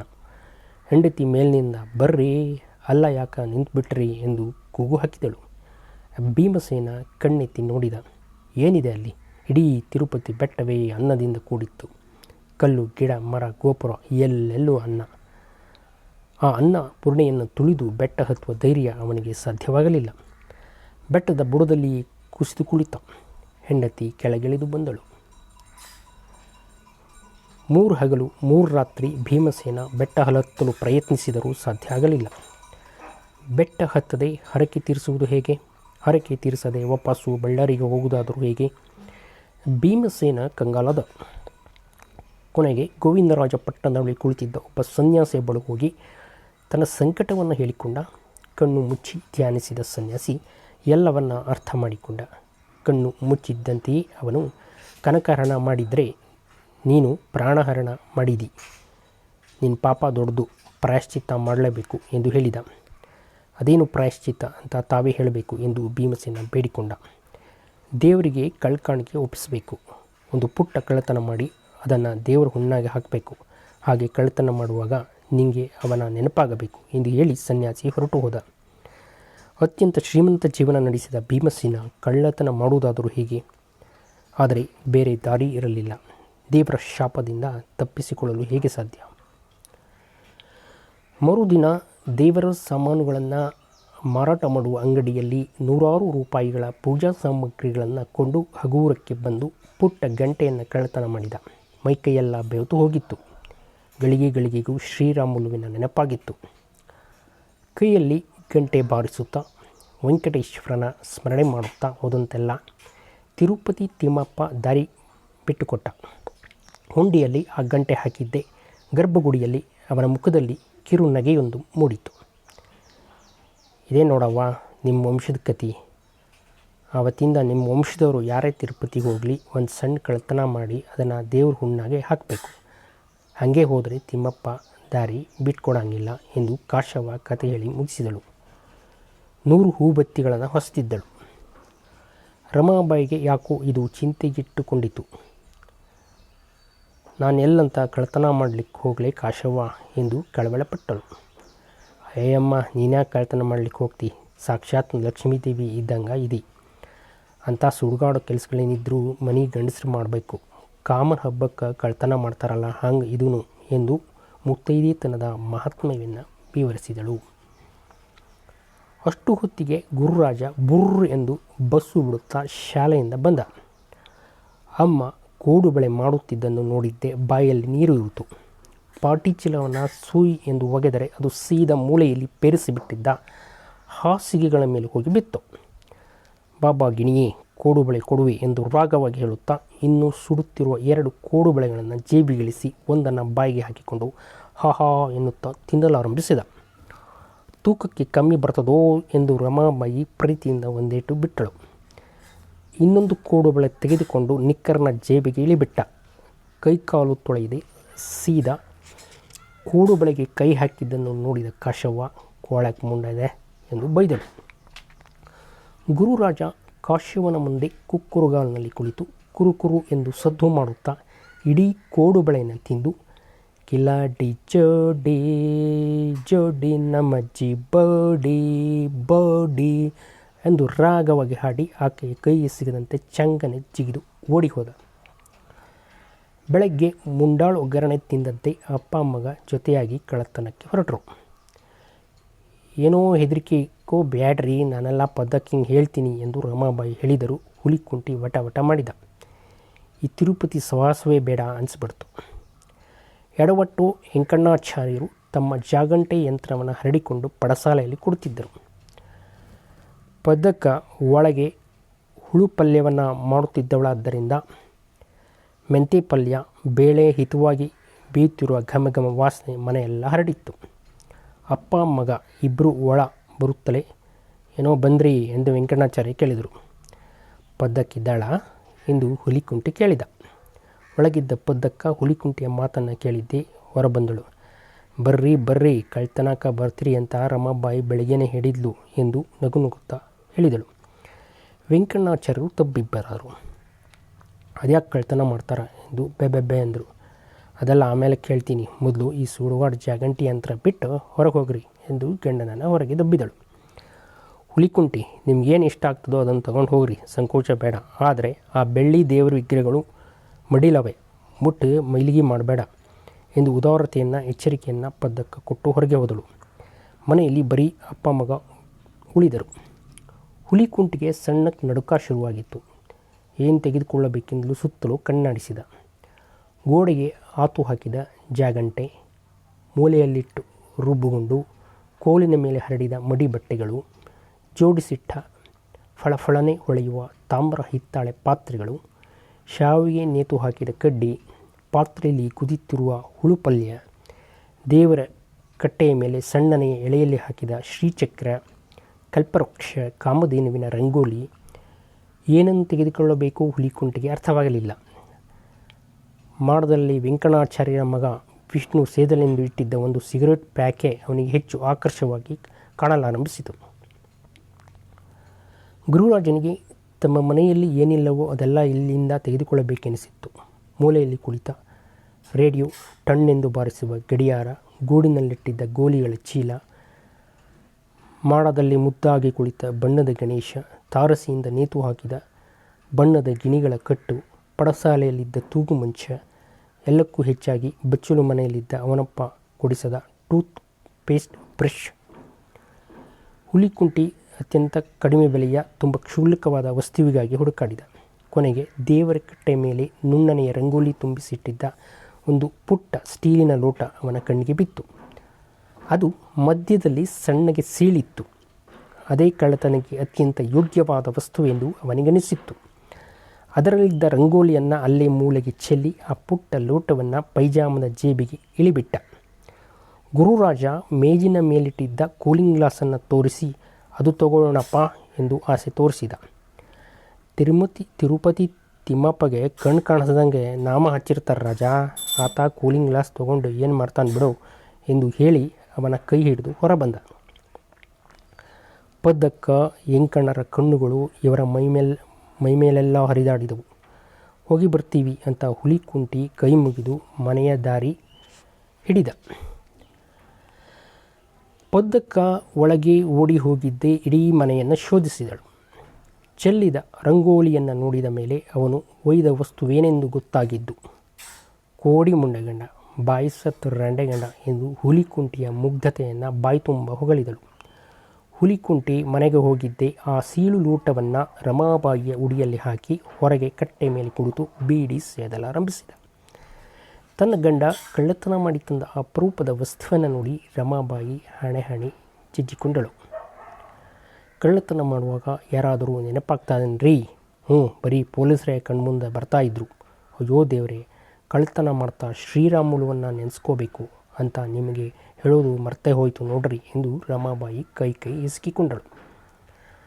ಸಂಜೆ ಎಲ್ಲ ಕೆಲಸ ಮುಗಿದ ಮೇಲೆ ರಮಾಬಾಯಿ ಒಂದಿಷ್ಟು ಕೋಡು ಬಳೆಗಳನ್ನು ಕಟ್ಟಿದ ಪೊಟ್ಟಣವನ್ನು ಒಂದು ಕೈಯಲ್ಲಿಯೂ, ಬೆಳಗ್ಗೆಯಿಂದ ಕಟ್ಟಿದ ನಿತ್ಯ ಮಲ್ಲಿಗೆಯ ಪೊಟ್ಟಣವನ್ನು ಮತ್ತೊಂದು ಕೈಯಲ್ಲೂ ಹಿಡಿದು ಕೋಡು ಬಳೆ ಪೊಟ್ಟಣ ಕೋತಿಳಿ ಕಣ್ಣಿಗೆ ಬೀಳದಂತೆ ಸರಗನ್ನು ಹೊರಿಸಿ ಪದ್ದಕ್ಕನ ಮನೆಗೆ ಬಂದಳು. ಹೂವಿನ ಪೊಟ್ಟಣವನ್ನು ದೇವರ ಕಟ್ಟೆಯ ಮೇಲಿಟ್ಟು ಕೋಡುಬಳೆ ಪೊಟ್ಟಣವನ್ನು ಅಡಿಗೆ ಮನೆಯ ಮೂಲೆಯಲ್ಲಿ ಇಟ್ಟು ಕೈ ಬೆಚ್ಚಲಿನಲ್ಲಿ ನೀರು ಚಿಮ್ಮಿಸಿಕೊಂಡು ಕೈ ತೊಳೆದುಕೊಂಡು ಹಿತ್ತಲಿಗೆ ಬಂದಳು. ಕೆಲಸದ ನರಸಕ್ಕ ಅಂದು ಕೈ ಕೊಟ್ಟಿದ್ದರಿಂದ ಪದ್ದಕ್ಕ ಎಲ್ಲ ಮುಸುರೆ ಪಾತ್ರೆಗಳನ್ನು ಹರಡಿಕೊಂಡು ಕುಳಿತಿದ್ದಳು. ಎದ್ದೇಳ್ರಿ ಪದ್ದಕ್ಕ, ನೀವೇನು ತೊಳಿತೀರಿ ಬಿಡ್ರಿ, ಹೇಳ್ರಿ ಎಂದು ಪದ್ದಕ್ಕನನ್ನು ಎಬ್ಬಿಸಿದಳು. ಹುಣಸೆ ಹಣ್ಣು ರಂಗೋಲಿ ಹಾಕಿ ಎಲ್ಲ ಪಾತ್ರೆಗಳನ್ನು ಜಳ ತೊಳೆಯುವಾಗ ತುಳಸಿ ಕಟ್ಟೆಗೆ ಆತು ಕುಳಿತುಕೊಂಡ ಪದ್ದಕ್ಕ ದೇವರು ವರ ಕೊಡ್ತೀನಿ ಅಂತ ಪ್ರತ್ಯಕ್ಷ ಆದರೆ ಒಂದು ಕಟ್ಟು ಬೀಡಿ ಕೇಳಿ ತೃಪ್ತಿಯ ಆಗ್ಬಿಡ್ತಾನೆ ನೋಡು ಎಂದು ಹುಲಿಕುಂಟಿಯ ಬೋಳೆ ಸೋಹವನ್ನು ವರ್ಣಿಸಿದಳು. ರಮಾಬಾಯಿ ಬಾವಿಯಿಂದ 2 ಕೊಡ ನೀರು ಸೇದಿ ಎಲ್ಲ ಪಾತ್ರೆಗಳನ್ನು ತೊಳೆದು ಸಣ್ಣಗೆ ವಸ್ತ್ರದಿಂದ ಪಾತ್ರೆಗಳ ನೀರನ್ನು ಒರೆಸಿ ತನ್ನದೇ ಮನೆಯೇನು ಎಂಬಂತೆ ಸಹಜವಾಗಿ ಪಾತ್ರೆಗಳನ್ನು ಅವಳ ಸ್ವಸ್ಥಾನದಲ್ಲಿ ಇಟ್ಟಳು. ಒಂದು ಅರ್ಧ ಗಂಟೆ ಅದು ಇದು ಇಬ್ಬರು ಮಾತನಾಡಿದರು. ಪದ್ದಕ್ಕ ಕುಡಿಯಲು ಒಂದು ಲೋಟ ಪಂಚಾಮೃತವನ್ನು ಕೊಟ್ಟಳು. ಸಂಜೆ ಆದ್ದರಿಂದ ಪಂಚಾಮೃತ ಸ್ವಲ್ಪ ಹುಳಿಯಾಗಿತ್ತು, ಆದರೂ ರುಚಿಯಾಗಿತ್ತು. ಅದನ್ನು ಕುಡಿದ ಮೇಲೆ ಲೋಟವನ್ನು ಗಲವರಿಸಿದ ರಮಾಬಾಯಿ ಕೇಳೋ ಬೇಳೋ ಎಂಬ ಸಂಕೋಚದಿಂದ, ಪದಕ ಒಂದು ಕೇಳ್ತೀನಿ, ಆದರೂ ಕೊಡು, ಇಲ್ಲ ಅಂದ್ರೆ ಇಲ್ಲ ಅನ್ನು ಎಂದು ಪೀಠಿಕೆ ಹಾಕಿದಳು. ಅದೇನೋ ಕೇಳೋ, ಯಾಕಷ್ಟು ಸಂಕೋಚ ಮಾಡ್ತಿ ಎಂದು 2 ಬಾರಿ ಪದ್ದಕ್ಕ ಧೈರ್ಯ ತುಂಬಿದ ಮೇಲೆ ರಮಾಬಾಯಿ ಬಾಯಿಬಿಟ್ಳು. ನಮ್ಮ ವರದಣ್ಣ ಶ್ರೀಮಂತ ಅಂತ ನಿಂಗೆ ಗೊತ್ತಾದ. ಈಗ ಮದುವೆ ಆಗೋ ಹುಡುಗನ ಕಡೆಯವರು ಆ ಗರ್ಭ ಶ್ರೀಮಂತರಂತೆ. ದೊಡ್ಡೋರ ಮನೆ ಮದ್ವೆ ಜೋರಾಗಿರ್ತದೆ. ನನ್ನ ಮೈ ಮೇಲೆ ಈ ಕರಿಮಣಿ ಮಂಗಳಸೂತ್ರ ಬಿಟ್ಟರೆ ಇನ್ನೊಂದು ಒಡವಿ ಇಲ್ಲ. ಬಂಧು ಬಳಗದ ಮಧ್ಯದಾಗ ಎಲ್ಲಿ ಸಸಾರ ಆಗಿಬಿಡ್ತೀನೋ ಅಂತ ಭಯ ಆಗ್ತಾಯಿದೆ. ಅದಕ್ಕೆ ನಿಂದು ಬಂಗಾರದ ಬಳಿ ಕೊಟ್ಟರೆ ಮದುವೆ ಮನೆಯಾಗಿ 2 ದಿನ ಹಾಕ್ಕೊಂಡು ವಾಪಸ್ ತಂದು ಕೊಡ್ತೀನಿ. ನಿಂಗೆ ಬೇಡ ಅನಿಸಿದರೆ ಬೇಡ ನೋಡು, ಬಲವಂತಿಲ್ಲ ಎಂದು ಸೂರ್ಯನನ್ನೇ ತರಟಾಗಿ ತೆಗೆದುಕೊಳ್ಳುವ ರಮಾಬಾಯಿ ಮೈಯೆಲ್ಲ ಹಿಡಿಯಾಗಿಸಿಕೊಂಡು ಕೇಳಿದಳು. ಪದ್ದಕ್ಕ ಹಿಂದು ಮುಂದೆ ಯೋಚಿಸದೆ ತನ್ನ 2 ಕೈಯಲ್ಲಿರುವ 2 ಬಳೆಗಳನ್ನು ತೆಗೆದು ಅವಳ ಕೈಗಿಟ್ಟು, ಅದಕ್ಕೆ ಯಾಕೆ ಇಷ್ಟು ಸಂಕೋಚ ಪಡ್ತಿ, ಲಕ್ಷ್ಯವಾಗಿ ಹಾಕ್ಕೊಂಡು ಮದುವೆ ಮನೆಯಾಗಿ ತಿರುಗಾಡು ಎಂದು ಹೇಳಿದಳು. ಪದ್ದಕ್ಕ ಕೊಡಲಿಕ್ಕಿಲ್ಲ ಎಂದೇ ನಿರ್ಧರಿಸಿಕೊಂಡು ಬಂದಿದ್ದ ರಮಾಬಾಯಿಗೆ ಹೀಗೆ ನಿರಾಸವಾಗಿ ಕೈಯಲ್ಲಿ ಬಂಗಾರದ ಬಳೆಗಳು ಬಂದದ್ದು ನೋಡಿ ಮೈಯಲ್ಲಿ ವಿಚಿತ್ರ ಕಂಪನವಾಗಿ ಪದ್ದಕ್ಕನ ಒಳ್ಳೆತನಕ್ಕೆ, ತನ್ನ ಅಸಹಾಯಕತೆಗೆ, ಬಳೆ ಸಿಕ್ಕ ಸಂತೋಷಕ್ಕೆ ಕಣ್ಣಲ್ಲಿ ನೀರು ಬಂದು ಬಿಟ್ಟಿತು. ಕೊಡಲ್ಲ ಅಂದ್ಕೊಂಡಿದ್ದೆ ನೋಡಿ ಪದ್ದಕ್ಕ ಎಂದು ಗದ್ಗದಿತಳಾಗಿ ಹೇಳಿದಳು. ಪದ್ದಕ್ಕ ಅವಳ ಬೆನ್ನಲ್ಲಿನ ಸವರಿ, ಸಂಜೆ ಹೊತ್ತು ಮುತ್ತೈದಿ ಸಾವಿತ್ರಿ ಕಣ್ಣೂರು ಹಾಕಿಬ್ಯಾಡ್ಬಿಡು ಎಂದು ಸಮಾಧಾನ ಮಾಡಿದಳು. ಪೇರಿಸಿಟ್ಟ ಹಾಸಿಗೆಗಳಿದ್ದ ಟ್ರಂಕು ಬೆಳಕು ಕಂಡಿತು. ಹಳೆಯ ಸಾಮಾನುಗಳನ್ನೆಲ್ಲ ಹೊರತೆಗೆದು ಧೂಳನ್ನೆಲ್ಲ ಜಾಡಿಸಿ ಒದ್ದೆ ಬಟ್ಟೆಯಲ್ಲಿ ಒರೆಸಿ ಬಿಸಿಲಿಗಿಟ್ಟು ಒಣಗಿಸಿ ಚಿಲಿಕದ ಬೆಂಡು ತೆಗೆಯಲಾಯಿತು. ಮನೆಯವರೆಲ್ಲರ ಬಟ್ಟೆಗಳನ್ನು ಒಗೆದು ಅದನ್ನು ತುಂಬಿದಳು. ತನ್ನ ಮದುವೆ ಸೀರೆಗಳನ್ನು ನವಿರಾಗಿ ಸವರಿ ಇಟ್ಟಳು. ಒಂದಿಷ್ಟು ಕೋಡುಬಳೆ, ರವೆ ಲಾಡು, ಚಟ್ನಿ ಪುಡಿ, ಮೆಂತೆ ದಿಟ್ಟುಗಳು ಪ್ಯಾಕ್ ಆದವು. ತಿರುಪತಿಯಲ್ಲಿ ತುಂಬ ಚಳಿ ಎಂದು ಯಾರೋ ಹೇಳಿದ್ದು ಕೇಳಿ ಗುರುರಾಜನ ಸ್ವೆಟರ್ ಕೂಡ ಟ್ರಂಕ್ ಸೇರಿತು. 2 ನುಸಿಗುಳಿಗೆ ಎಣ್ಣೆ ಪಾಚಣಿಕೆ, ಒಂದು ಜನಿವಾರ, ಪುಟ್ಟ ದೇವರ ಪಟ, ನಿಂಬೆಹಣ್ಣು, 2 ಕನ್ನಡ ಕಾದಂಬರಿಗಳು ಟ್ರಂಕನ್ನು ಸೇರಿದವು. ಕಾಶವ್ವ, ಗೋಪಣ್ಣ, ರಾಧಕ್ಕ, ವೆಂಕಣ್ಣಾಚಾರ್ಯರು, ಪದ್ದಕ್ಕ ಎಲ್ಲರೂ ರಮಾಬಾಯಿ ಸಂಸಾರವನ್ನು ಯಾತ್ರೆಗೆ ಕಳಿಸಿಕೊಳ್ಳಲು ಬಸ್ ನಿಲ್ದಾಣವರೆಗೆ ಬಂದರು. ಗೋಪಣ್ಣ ಮಾಸ್ತರು ಈ ಹಿಂದೊಮ್ಮೆ ತಿರುಪತಿ ಪ್ರವಾಸ ಮಾಡಿ ಬಂದವರಾದ ಕಾರಣ ಹೇಗೆ ರೈಲನ್ನು ಬದಲಾಯಿಸಬೇಕು, ಯಾರನ್ನು ನಂಬಬೇಕು, ಯಾರನ್ನು ನಂಬಬಾರದು, ಏನೆಲ್ಲ ನೋಡಬೇಕು ಅಂತೆಲ್ಲ ತಿಳಿಸಿ, ರೊಕ್ಕದ ವಿಷಯದಾಗ ಮಾತ್ರ ಭಾಳ ಹುಷಾರಾಗಿರು ಹುಲಿಕುಂಟೆ, ಆ ಊರಾಗ ಬರೀ ಮನುಷ್ಯರೊಂದೇ ಅಲ್ಲ, ಆ ದೇವರಿಗೂ ರೊಕ್ಕ ಕಂಡ್ರೆ ಭಾಳ ಆಸೆ ಎಂದು ಅಧಿಕೃತ ವಾಣಿಯಲ್ಲಿ ಎಲ್ಲರೂ ಕೇಳುವಂತೆ ಹೇಳಿದರು. ಬಸ್ ಹತ್ತುವುದಕ್ಕೆ ಮುಂಚೆ ಪದ್ದಕ್ಕ ತನ್ನ ಸೆರಗಿನಲ್ಲಿ ಕೊಟ್ಟಿಕೊಂಡಿದ್ದ ರಾಯರ ಫಲಮಂತ್ರ ಕ್ಷೇತ್ರನ ತೆಗೆದು 3 ತಲೆಯಲ್ಲಿಯೂ 2 ಕಾಳುಗಳನ್ನು ಇಟ್ಟು ಕ್ಷೇಮವಾಗಿ ಹೋಗಿ ಲಾಭವಾಗಿ ಹಿಂತಿರುಗಿ ಬರ್ರಿ ಎಂದು ಹರಸಿದರು. ರಮಾಬಾಯಿಯನ್ನು ಬಸ್ಸಿನ ಮೂಲೆಗೆ ಕರೆದುಕೊಂಡು ಹೋದ ಕಾಶವ್ವ ಅವಳ ಕೈಗೆ ಒಂದು ಕರಿಮಣಿಯ ಮಂಗಳಸೂತ್ರವನ್ನು ಕೊಟ್ಟು, ಇದನ್ನು ಹುಂಡಿನಾಗ ಹಾಕು, ಆ ಸಾಲ್ಗಾರ ವೆಂಕಟಗ ಮುಂದಿನ ಜನ್ಮದಲ್ಲಾದರೂ ನನ್ನ ಗಂಡ ಅನಿಸ್ಕೊಳ್ಳು, ಬಂಡ್ ಮಗಂಗೆ ಒಂದು 4 ವರ್ಷ ಆಯುಷ್ ಜಾಸ್ತಿ ಹಾಕು ಅಂತ ಹೇಳು ಎಂದಳು. ಬಸ್ಸು ಮರೆಯಾಗುವವರೆಗೂ ಎಲ್ಲರೂ ಕೈ ಬೀಸುತ್ತಿದ್ದರು. ನಾರಿ ಹಳ್ಳದ ಬಳಿ ಬರುವಷ್ಟರಲ್ಲಿ ಗುರುರಾಜ ಬ್ರಹ್ಮನ ತೊಡೆಯ ಮೇಲೆ ಮಲಗಿಕೊಂಡ. ಹಳ್ಳದ ದಡದ ಮೇಲಿದ್ದ ಕಣಿವೆಯ ಹನುಮಂತರಾಯನಿಗೆ ಕೈ ಮುಗಿದ ರಮಾಬಾಯಿ ನಿದ್ದೆಯಲ್ಲಿದ್ದ ಮಗನ 2 ಕೈಗಳನ್ನು ಜೋಡಿಸಿ ಅವನಿಂದಲೂ ಕೈ ಮುಗಿಸಿದಳು. ರೈಲು ಬರುವುದಕ್ಕೆ ಇನ್ನು 3 ಗಂಟೆ ಇದೆ ಎನ್ನುವಾಗಲೇ ಹುಲಿಕುಂಟಿಯ ಪರಿವಾರ ಬಳ್ಳಾರಿ ರೈಲ್ವೆ ಸ್ಟೇಷನ್ ಸೇರಿತ್ತು. ಅಪ್ಪ ಮಗರಿಬ್ಬರು ಇದು ಮೊದಲನೇ ರೈಲು ಪ್ರಯಾಣವಾಗಿತ್ತು. ರಮಾಬಾಯಿ ಅವರಣ್ಣನ ಜೊತೆ 1-2 ಬಾರಿ ರೈಲಿನಲ್ಲಿ ಪ್ರಯಾಣ ಮಾಡಿದ್ದಳು. ಆದರೂ ಅವಳಿಗೂ ಒಂದು ರೀತಿಯ ಅಧೈರ್ಯ ಮೂಡಿತ್ತು. ಒಂದಿಬ್ಬರ ಬಳಿ ಯಾವಾಗ ರೈಲು ಬರುತ್ತೆ ಎಂದು ವಿಚಾರಿಸಿದಳು. ಬಸ್ಸಿನಂತೆ ರೈಲಿನ ಮೂತಿಗೆ ಯಾವರಿಂದ ಯಾವರಿಗೆ ಹೋಗುತ್ತೆ ಎಂಬ ಬೋರ್ಡು ಯಾಕಿಲ್ಲ ಎಂದು ಗುರುರಾಜ ಕೇಳುತ್ತಿದ್ದ. ರೈಲ್ವೆ ನೋಟಿಸ್ ಬೋರ್ಡ್ನಲ್ಲಿ ಹಚ್ಚಿದ್ದ ಒಂದು ನೋಟಿಸು ತಮ್ಮ ಮುದ್ರಣದಲ್ಲಿ ಮುದ್ರಣಗೊಂಡಿದ್ದು ಎಂದು ಪತ್ತೆ ಹಚ್ಚಿದ ಹುಲಿಕುಂಟಿ ಒಂದು ವಿಚಿತ್ರ ರೋಮಾಂಚನಕ್ಕೊಳಗಾಗಿದ್ದ. ಅಲ್ಲಿದ್ದ ಅಂಗಡಿಯೊಂದರಲ್ಲಿ ನೇರಳೆ ಬಣ್ಣದ ಪೇಪರ್ನಲ್ಲಿ ಸುತ್ತಿದ ಚಪ್ಪಟೆಯ ಹೊಸ ಬಗೆಯ ಚಾಕೊಲೇಟನ್ನು ನೋಡಿದ್ದೆ ಗುರುರಾಜ ಬೇಕೆಂದು ಹಠ ಹಿಡಿದ. ರಮಾಬಾಯಿ 1-2 ಬಾರಿ ಗದರಿದಳು, ಕೇಳಲಿಲ್ಲ. ಕೊನೆಗೆ ಬೆಸತ್ತು ಅದನ್ನು ಕೊಡಿಸಲು ಮುಂದಾದಳು. ಆದರೆ ಅಂಗಡಿಯವನು 1 ಚಾಕೊಲೇಟ್ಗೆ 1 ರೂಪಾಯಿ ಎಂದು ಹೇಳಿದ್ದನ್ನು ಕೇಳಿ ಹೌಹಾರಿದಳು. 1 ರೂಪಾಯಿಗೆ 2 ಲೀಟರ್ ಹಾಲು ಬರ್ತದಲ್ಲಪ್ಪ, ಇದಕ್ಕೆ ಯಾಕಷ್ಟು ರೊಕ್ಕ, 10 ಪೈಸೆಗೆ 1 ಮಾಡಿಕೊಡು ಎಂದು ಅಂಗವೈನನ್ನು ದಬಾಯಿಸಿದಳು. ಅದು ಫಾರಿನ್ ಚಾಕ್ಲೇಟ್ ಅಮ್ಮ, ಜಾಸ್ತಿ ರೊಕ್ಕ ಎಂದು ಅಂಗವಡಿಯನ್ನು ವಿವರಿಸಿದ. ಗುರುರಾಜ, ನಿಂಬೆಹಣ್ಣಿನ ಪೆಪ್ಪರ್ಮೆಂಟ್ ತಗೋ, ಕಮರದಟ್ಟು ತಗೋ, ಶುಂಠಿ ಪೆಪ್ಪರ್ಮೆಂಟ್ ತಗೋ ಎಂದು ಏನೇ ಪರ್ಯಾಯಗಳನ್ನು ಸೂಚಿಸಿದರೂ ಗುರುರಾಜ ಒಪ್ಪಲಿಲ್ಲ. ರಮಾಬಾಯಿ ಅವನ ಬೆನ್ನಿಗೆ 2 ಬಿಟ್ಟಳು. ಈಗ ಅಳು ತಾರಕಕ್ಕೇರಿ ನೆಲದ ಮೇಲೆ ಬಿದ್ದು ಹೊರಳಲಾಡಾರಂಭಿಸಿದ. ಸುತ್ತಮುತ್ತಲಿದ್ದ ಜನರೆಲ್ಲ ಇವರನ್ನೇ ನೋಡಲಾರಂಭಿಸಿದರು. ಕೊನೆಗೆ ಬೇರೆ ದಾರಿ ಕಾಣದೆ 1 ರೂಪಾಯಿ ಕೊಟ್ಟು ಅಂಗೈ ಅಗಲದ ಆ ಚಪ್ಪಟೆ ಚಾಕೊಲೇಟನ್ನು ರಮಾಬಾಯಿ ಖರೀದಿಸಿದಳು. ಪೇಪರನ್ನು ಹಗೂರಕ್ಕೆ ತೆಗೆದು ಒಳಗಿನ 1 ಬೆಲ್ಲೆಯನ್ನು ಗುರುರಾಜನಿಗೆ ಕೊಟ್ಟಳು. ಪಕ್ಕನೆ ಬಾಯಿಗೆ ಹಾಕಿಕೊಂಡ. 1 ನಿಮಿಷ ಅದನ್ನು ನಮಿಲಿದ. ಆ ಹೊಸ ರುಚಿ ಅವನಿಗೆ ಹೊಂದಿಕೆಯಾಗಲಿಲ್ಲ. ಪ್ಲಾಟ್ಫಾರ್ಮ್ನ ತುದಿಗೆ ಹೋಗಿ ರೈಲಿನ ಹಳಿಗಳ ಮೇಲೆ ಥೂ ಎಂದು ಉಗಿದು ಬಾಯಿಗೆ ನೀರು ಹಾಕಿಕೊಂಡು ಮುಕ್ಕಳಿಸಿ ಬೆರಳಿನ ನಾಲ್ಗೆ ಹಲ್ಲುಗಳನ್ನು ತಿಕ್ಕಿ ಬಾಯನ್ನು ಸ್ವಚ್ಛ ಮಾಡಿಕೊಂಡ. ಬೇಷಿಲ್ಲೇನೋ ಎಂದು ರಮಾಬಾಯಿ ಕೇಳಿದಳು. ಒಂಥರ ಆದ ಎಂದು ಮತ್ತೊಂದು ಬೆಲ್ಲೆಯನ್ನು ತಿನ್ನಲು ನಿರಾಕರಿಸಿಬಿಟ್ಟ. 1 ರೂಪಾಯಿ ಕೊಟ್ನಲ್ಲೋ ಎಂದು ರಮಾಬಾಯಿ ಪೇಚಾಡಿದಳು. ನೀವನ 1 ಬೆಲೆ ತಿನ್ನು ನೋಡ್ರಿ ಎಂದು ಹುಲಿಕುಂಟಿಗೆ ಹೇಳಿದಳು. ಆಗಲೇ ಬೀಡಿಯೊಂದನ್ನು ಹಚ್ಚಿ ದಮ್ಮೆಳೆಯುತ್ತಿದ್ದ ಹುಲಿಕುಂಟಿ ಚಾಕೊಲೇಟಿನಂತಹ ಮಕ್ಕಳ ತಿನಿಸನ್ನು ತಿನ್ನುವುದು ತನ್ನ ಗಂಡಸ್ತನಕ್ಕೆ ಕಡಿಮೆ ಎನ್ನುವಂತೆ ಹೋಗೆ ಎಂದು ನಿರಾಕರಿಸಿದ. ಕೊನೆಗೆ ರಮಾಬಾಯಿ 1 ಬೆಲ್ಲೆಯನ್ನು ಬಾಯಿಗೆ ಹಾಕಿಕೊಂಡಳು. ಇನ್ನೇನು ಉಗಿದು ಬಿಡುತ್ತಾಳೆ ಎಂದು ಗುರುರಾಜ ಬ್ರಹ್ಮನನ್ನು ನೋಡಲಾರಂಭಿಸಿದ. ಹುಲಿಕುಂಟಿಯು ಏನೋ ಮಾಡುತ್ತಾಳೆ ಎಂದು ಕಾದ. ನಿಧಾನಕ್ಕೆ ಆ ಬೆಲ್ಲೆಯನ್ನು ನಾಲಿಗೆಯನ್ನು ಕರಗಿಸುತ್ತಾ ರಸವನ್ನು ನುಂಗುತ್ತಾ ವಿಚಿತ್ರ ಮುಖಭಾವವನ್ನು ತೋರಿಸುತ್ತಾ ರಮಾಬಾಯಿ ಇಡೀ ಬೆಲ್ಲೆಯನ್ನು ತಿಂದು 2ನೇ ಬೆಲ್ಲೆಯನ್ನು ಮುರಿದು ಬಾಯಿಗೆ ಹಾಕಿಕೊಂಡಳು. ಗುರುರಾಜ, ಬೇಷದಮ್ಮ ಎಂದು ಕೇಳಿದ. ನುಣ್ಣಗದೆ ಒಂಥರಾದ ಎಂದಳು. 3ನೇ ಬೆಲ್ಲೆಯನ್ನು ಮುರಿದು ಬಾಯಿಗೆ ಹಾಕಿಕೊಂಡಳು. ಇಷ್ಟಾಯ್ತೇನೆ ಎಂದು ಈ ಬಾರಿ ಹುಲಿಕುಂಟಿ ಕೇಳಿದ. ಮೊದಲನೇ ಬೆಲ್ಲೆಗಿಂತ 3ನೇದು ಬೇಷದ ಎಂದಳು. ನಿಧಾನಕ್ಕೆ ಒಂದೊಂದೇ ಬೆಲ್ಲೆಯನ್ನು ತಿನ್ನುತ್ತಾ ಕೊನೆಯ 3 ಬೆಲ್ಲೆಗಳನ್ನು ಒಟ್ಟಿಗೆ ಬಾಯಿಗೆ ಹಾಕಿಕೊಂಡಳು. ತನಗೂ ಒಂದು ಕೊಡು ಅಂತ ಕೇಳಬೇಕೆಂದು ಹುಲಿಕುಂಟಿಗೆ ಅನ್ನಿಸಿದರೂ ಮೊದಲು ನಿರಾಕರಿಸಿದ್ದರಿಂದ ಈಗ ಕೇಳಲು ಸಂಕೋಚಗೊಂಡ. ತನಗಿಂತ ಕೊಂಡಿದ್ದನ್ನು ತನ್ನಮ್ಮ ಗುಳುಂ ಮಾಡಿದ್ದು ನೋಡಿ ಗುರುರಾಜನಿಗೆ ಸಿಟ್ಟು ಬಂತು. ನನಗೆ ಶುಂಠಿ ಪೆಪ್ಪರ್ಮೆಂಟ್ ಬೇಕು ಎಂದು ಹಠ ಮಾಡಲಾರಂಭಿಸಿದ.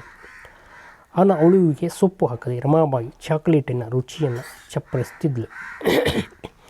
ಅಷ್ಟರಲ್ಲಿ ನೆಲದಲ್ಲಿ ಸಣ್ಣಗೆ ಕಂಪನವಾಯಿತು. ಕೂಲಿಗಳು ಅಲ್ಲಿಂದಿಲ್ಲಿ ಇಲ್ಲಿಂದಲೇ ಓಡಾಡಲು ಆರಂಭಿಸಿದರು. ಮೂರನೆಯ ಬೆಲ್ಲು ಡಣ್ ಡಣ್ ಅಂತ ಬಡಿದರು. ದೂರದಲ್ಲಿರುವ ರೈಲಿನ ಕೂಗು. ಕುಳಿತ ಜನರೆಲ್ಲ ಎದ್ದು ನಿಂತರು. ತಾರಕದಲ್ಲಿ ಅಳುತ್ತಿದ್ದ ಗುರುರಾಜ ಗಪ್ಚುಪ್ಪಾಗಿ ಸದ್ದಿಲ್ಲದೆ ಅವರಮ್ಮನ ಬಳಿ ಓಡಿ ಬಂದು ಅವಳ ಕೈ ಹಿಡಿದುಕೊಂಡು ದೂರದಲ್ಲಿ ಕಾಣುತ್ತಿರುವ ಚಲಿಸುವ ದೀಪವನ್ನು ಬೆರಗುಗಣ್ಣಿಂದ ನೋಡಲಾರಂಭಿಸಿದ. ಸೇದುತ್ತಿದ್ದ ಬೇಡಿಯನ್ನು ಅರ್ಥಕ್ಕೆ ಒಗೆದ ಹುಲಿಕುಂಟಿ ಹೆಂಡತಿಯ ಪಕ್ಕ ಬಂದು ಟ್ರಂಕನ್ನು ತಲೆ ಮೇಲೆ ಹೊತ್ತುಕೊಂಡ. ರೈಲು ಕೂ ಎಂದು ಕೂಗಿದಕ್ಕೆ ಮೈಯಲ್ಲೆಲ್ಲ ಕಂಪನವಾಯಿತು. ಮೂವರು ಮತ್ತಷ್ಟು ಹತ್ತಿರವಾದರು. ಚುಕ್ ಬುಕ್ ರೈಲಿನ ಹತ್ತಿರ ಬಂತು. ಡಬ್ ಡಬ್ ಡಬ್ ಡಬ್ ಎದೆಯ ಸದ್ದು ಜೋರಾಯಿತು. ದೋಸೆ, ವಡೆ, ಮೊಸರನ್ನ, ಟೀ, ಕಾಫಿ ವ್ಯಾಪಾರಿಗಳು ಆವೇಶದಿಂದ ಕೂಗಲಾರಂಭಿಸಿದರು. ಜನರಲ್ ಕಂಪಾರ್ಟ್ಮೆಂಟ್ಗಾಗಿ ಆ ತುದಿಯಿಂದ ಈ ತುದಿಗೆ, ಈ ತುದಿಯಿಂದ ಆ ತುದಿಗೆ ಅಡ್ಡಾಡಿದರು. ಅವರಿವರನ್ನು ಕೇಳಿದರು. ಕೊನೆಗೂ ಸಿಕ್ಕಿತು. ಬಾಗಿಲ ಬಳಿ ಗುಂಪು.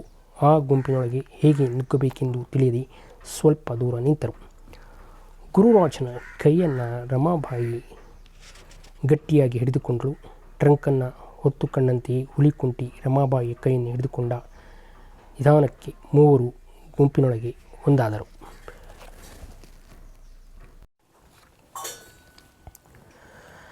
ಬೆಟ್ಟದ ಬುಡಕ್ಕೆ ಬಂದಾಗ ಮಧ್ಯಾಹ್ನವಾಗಿತ್ತು.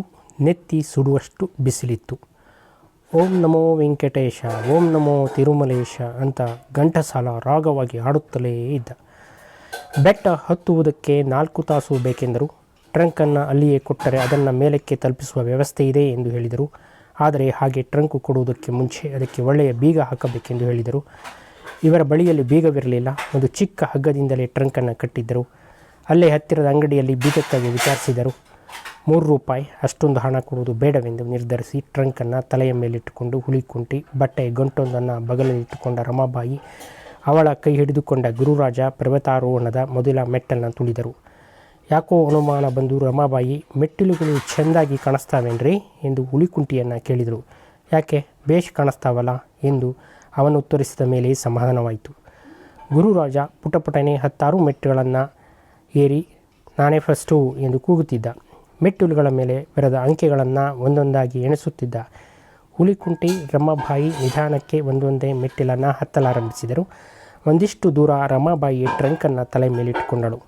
ಗಾಳಿ ಗೋಪುರದ ಬಳಿ ಬರುವಷ್ಟರಲ್ಲಿ ಮೂವರು ಸುಸ್ತಾಗಿ ಹೋದರು. ಸೂರ್ಯ ಸ್ವಲ್ಪ ತಣ್ಣಗಾಗುತ್ತಿದ್ದ. ಅಲ್ಲಿಯೇ ಮಂಟಪದಲ್ಲಿ ಕುಳಿತುಕೊಂಡರು. ಮಂಟಪದಲ್ಲಿ ಯಾರೋ ಸನ್ಯಾಸಿಯೊಬ್ಬರು ಶ್ರೀನಿವಾಸ ಕಲ್ಯಾಣನ ಕಥೆಯನ್ನು ತೆಲುಗಿನಲ್ಲಿ ಹೇಳುತ್ತಿದ್ದರು. 10 ಜನ ಭಕ್ತಾದಿಗಳು ಅವರ ಸುತ್ತ ಕುಳಿತು ಕತೆ ಕೇಳುತ್ತಿದ್ದರು. ವೆಂಕಟೇಶ ಕಾಡಿನಲ್ಲಿ ಬೇಟೆಗೆ ಹೋದಾಗ ಪದ್ಮಾವತಿಯನ್ನು ಭೇಟಿಯಾಗುವ ಪ್ರಸಂಗವದು. ಹುಲಿಕುಂಟಿಗೆ ತೆಲುಗು ಬರುವುದಿಲ್ಲವಾದ್ದರ ಕಾರಣ ಏನಂತೆ ಎಂದು ರಮಾಬಾಯಿಯನ್ನು ಪೀಡಿಸಿ ಕಥೆಯನ್ನು ಕನ್ನಡಕ್ಕೆ ಅನುವಾದ ಮಾಡಿಸಿಕೊಂಡ. ಶ್ರೀನಿವಾಸ ಬೇಟೆಗಾಗಿ ಕಾಡಿಗೆ ಕುದುರೆ ಏರಿ ಬಂದಿದ್ದಾನೆ. ಒಂದು ಮದಿಸಿದ ಆನೆಯು ಎದುರಾಗಿದೆ. ಅದನ್ನು ಓಡಿಸಿಕೊಂಡು ಹೋಗಿದ್ದಾನೆ. ಅದೇ ಸಮಯದಲ್ಲಿ ಪದ್ಮಾವತಿ ತನ್ನ ಸಖಿಯೊಂದರಿಗೆ ಜಲಕ್ರೀಡೆಯಲ್ಲಿ ತೊಡಗಿದ್ದಾಳೆ. ಈ ಮದ್ದಾನೆ ಅವರಿದ್ದಾಗಿ ಓಡಿ ಬಂದು ಅವರನ್ನು ಹೆದರಿಸಿಬಿಟ್ಟು ಕಾಡಿನಲ್ಲಿ ಮರೆಯಾಗಿದೆ. ಅನಂತರ ಶ್ರೀನಿವಾಸ ಅಲ್ಲಿಗೆ ಬಂದಿದ್ದಾನೆ. ಅವನು ಬೇಕೆಂದೇ ತಮ್ಮನ್ನು ಚುಡಾಯಿಸಲು ಹಾಗೆ ಆನೆಯನ್ನು ತಮ್ಮ ಕಡೆ ಓಡಿಸಿದ್ದಾನೆ ಎಂದು ತಪ್ಪರ್ಥ ಮಾಡಿಕೊಂಡ ಪದ್ಮಾವತಿ ಮತ್ತವಳ ಸಖಿಯರು ಸಿಟ್ಟಿನಿಂದ ಕಲ್ಲುಗಳನ್ನು ಬೀಸಿ ಶ್ರೀನಿವಾಸನ ಕುದುರೆಯನ್ನು ಕೊಂದಿದ್ದಾರೆ. ಪದ್ಮಾವತಿ ಬೀಸಿದ ಒಂದು ಕಲ್ಲು ಸೀದಾ ಶ್ರೀನಿವಾಸನ ಹಣೆಗೆ ಬಡಿದುಬಿಟ್ಟಿದೆ. ನೋವಿನಿಂದ ಮನೆಗೆ ಬಂದ ಮಗನನ್ನು ಬಕುಳಾವತಿ ಆರೈಕೆ ಮಾಡುತ್ತಾಳೆ. ಅಲ್ಲಿಗೆ ಅಂದಿನ ಅಧ್ಯಾಯವನ್ನು ಆ ಸನ್ಯಾಸಿ ಮುಕ್ತಾಯ ಮಾಡಿದರು. ಮಂಗಳಾರತಿ ಮಾಡಿ ಎಲ್ಲರಿಗೂ ತಿನ್ನಲು ಪ್ರಸಾದವನ್ನು ಕೊಟ್ಟರು. ಕುಡಿಯಲು ಪಾನಕವನ್ನು ಬಾಳೆಯ ದೊನ್ನೆಯಲ್ಲಿ ಕೊಟ್ಟರು. ದೊನ್ನೆ ಬೇಡವೆಂದು ಲೋಟ ಬೇಕೇ ಬೇಕೆಂದು ಗುರುರಾಜ ಹಠ ಮಾಡಿದ. ರಮಾಬಾಯಿ ಸಿಡಿಮಿಡಿಗುಟ್ಟುತ್ತಲೇ ಗಂಟನ್ನು ಬಿಚ್ಚಿ ಸೀಳು ಲೋಟವನ್ನು ಕೊಟ್ಟಳು. ಅದರಲ್ಲಿ ಪಾನಕ ಹಾಕಿಸಿಕೊಂಡು ಕುಡಿಯುವಾಗ ಒಂದಿಷ್ಟು ಪಾನಕ ಆ ಸೀಳಿನ ಮೂಲಕ ಅವನ ಅಂಗಿಯ ಮೇಲೆಲ್ಲ ಚೆಲ್ಲಿತು. ಅವನನ್ನು ದೂರಕ್ಕೆ ಕರೆದುಕೊಂಡು ಹೋಗಿ ನೀರಿನಿಂದ ಅವನ ಅಂಗಿ ಮೈಯನ್ನೆಲ್ಲ ಒರೆಸಿ, ಬೇಡ ಅಂದದ್ದು ಮಾಡಿ ನಾನು ಗೋಳು ಹೊಯ್ಕೊಳ್ತೀನಿ ನೋಡು ಎಂದು ಅವನನ್ನು ಗದರಿಸಿದರು. ಮತ್ತೆ ಪರ್ವತಾರೋಹಣ ಮುಂದುವರಿಯಿತು. 7 ಪರ್ವತಗಳನ್ನು ದಾಟುವುದು ಸುಲಭದ ಮಾತೆ. ದಾರಿ ಸವಿಯಲು ರಮಾಬಾಯಿ ಗಂಡ ಮಗನಿಗೆ ಮತ್ತೊಮ್ಮೆ ಸನ್ಯಾಸಿ ಹೇಳಿದ ಶ್ರೀನಿವಾಸದ ಕಲ್ಯಾಣದ ಕಥಾಭಾಗವನ್ನು ಹೇಳಿದಳು. ಈ ಕಥಾಭಾಗ ಯಾಕೋ ಅವಳಿಗೆ ಇಷ್ಟವಾಗಲಿಲ್ಲ. ನೀವು ಏನೇ ಹೇಳ್ರಿ, ಸಾಕ್ಷಾತ್ ದೇವರಿಗೆ ಹಾಗೆ ಪದ್ಮಾವತಿ ಕಲ್ಲು ಹೊಡಿಬಾರ್ದಾಗಿತ್ತು ಎಂದು ಅಭಿಪ್ರಾಯ ಮಂಡಿಸಿದಳು. ಏನೋ ಬಿಡೆ, ಪ್ರೀತಿ ಹಾಗೆ ಹೊಡೆದಿರ್ತಾಳೆ ಎಂದು ಹುಲಿಕುಂಟಿ ಸಮಜಾಯಿಷಿ ಕೊಟ್ಟ. ರಮಾಬಾಯಿ ಅದನ್ನು ಒಪ್ಪಲೇ ಇಲ್ಲ. ದೇವರು ಅಂದರೆ ದೇವರೇ, ಆತನಾದರೂ ಆ ಬೀಸಿದ ಕಲ್ಲನ್ನು ಹೂ ಮಾಡಬೇಕಿತ್ತು ಎಂದು ಕಸಿವಿಸಿ ವ್ಯಕ್ತಪಡಿಸಿದಳು. ಸುಮಾರು 1 ಗಂಟೆ ಮೆಟ್ಟಿಲುಗಳನ್ನೇರಿದ ಮೇಲೆ ಸ್ವಲ್ಪ ಆರಾಮ ತೆಗೆದುಕೊಳ್ಳಲು ಮೂವರು ಒಂದೆಡೆ ಕುಳಿತರು. ಹುಲಿಕುಂಟೆಗೆ ಮೊಣಕಾಲು ನೋವಿರುವುದರಿಂದ ಅವನ ಕೈಯಲ್ಲಿ ಒಮ್ಮೆಲೆ ಸಾಕಷ್ಟು ಮೆಟ್ಟಿಲುಗಳನ್ನು ಹತ್ತಲಾಗುತ್ತಿರಲಿಲ್ಲ. ಗುರುರಾಜ ನೀರು ಬೇಕು ಅಂದ. ಆಗ ಲೋಟಕ್ಕಾಗಿ ಹುಡುಕುತ್ತಾಳೆ. ಸೀಲು ಲೋಟವಿರಲಿಲ್ಲ. ರಮಾಬಾಯಿ ಹೌವಾರಿ ಹೋದಳು. ಮತ್ತೆ ಟ್ರಂಕನ್ನು ಕೆದಕಿದಳು. ಅವಳ ದುರದೃಷ್ಟಕ್ಕೆ ಲೋಟವಿರಲಿಲ್ಲ. ಪಾನಕ ಕುಡಿದು ಅದನ್ನು ಗಾಳಿಗೋಪುರದ ಬಳಿಯೇ ಗುರುರಾಜ ಇಟ್ಟಿದ್ದ. ಮತ್ತದನ್ನು ತರಲು ರಮಾಬಾಯಿಯೇ ಹೊರಟಳು. ಹುಲಿಕುಂಟಿಗೆ ಮೊಣಕಾಲು ನೋವು. ಗುರುರಾಜನನ್ನು ಒಬ್ಬನೇ ಕಳಿಸಲು ಭಯ. ದೇವರ ಹುಂಡಿಗೆ ಹಾಕುವ ಲೋಟವನ್ನು ಹಾಗೆ ಎಲ್ಲೆಲ್ಲಿಯೂ ಬಿಟ್ಟು ಬಿಡಲು ಸಾಧ್ಯವೇ? ತಾನೇ ಹೊರಟಳು. ಈಗಾಗಲೇ ಹತ್ತಿದ 100 ಮೆಟ್ಟಿಲುಗಳನ್ನು ಮತ್ತೆ ಇಳಿದು ಹತ್ತಬೇಕೆಂಬ ವಿಚಾರವೇ ದುಃಖ ತರಿಸುವಂಥದ್ದು. ಗಾಳಿಗೊಬ್ಬರದ ಮಂಟಪ ನಿರ್ಜನವಾಗಿತ್ತು. ಪಾನಕ ಕುಡಿದು ಬಿಸಾಕಿದ ದೊಣ್ಣೆಗಳು ಅಲ್ಲೇ ಬಿದ್ದಿದ್ದವು. ಒಂದಿಷ್ಟು ನೊಣಗಳು ಅವುಗಳ ಮೇಲೆ ಕುಳಿತಿದ್ದವು. ಸೀಳು ಲೋಟಕ್ಕಾಗಿ ಅಲ್ಲೆಲ್ಲ ಕಣ್ಣಾಡಿಸಿದಳು, ಕಾಣಲಿಲ್ಲ. ಯಾರೋ ಒಂದಿಷ್ಟು ಜನ ಯಾತ್ರಿಗಳು ಮೇಲಕ್ಕೆ ಹತ್ತಿ ಬಂದರು. ಏನೋ ಹುಡುಕುತ್ತಿರುವೆ ಎಂದು ವಿಚಾರಿಸಿ, ಏನು ಬೇಸರ ಮಾಡಿಕೊಳ್ಳೋದು ಬೇಡ, ತನಗೆ ಆತ ತರಿಸಿಕೊಂಡದ್ದನ್ನು ದೇವರು ಹೇಗೋ ತಗೊಂಡಿರ್ತಾನೆ ಎಂದು ಸಮಾಧಾನ ಮಾಡಿ ಮುಂದಕ್ಕೆ ಹೊರಟರು.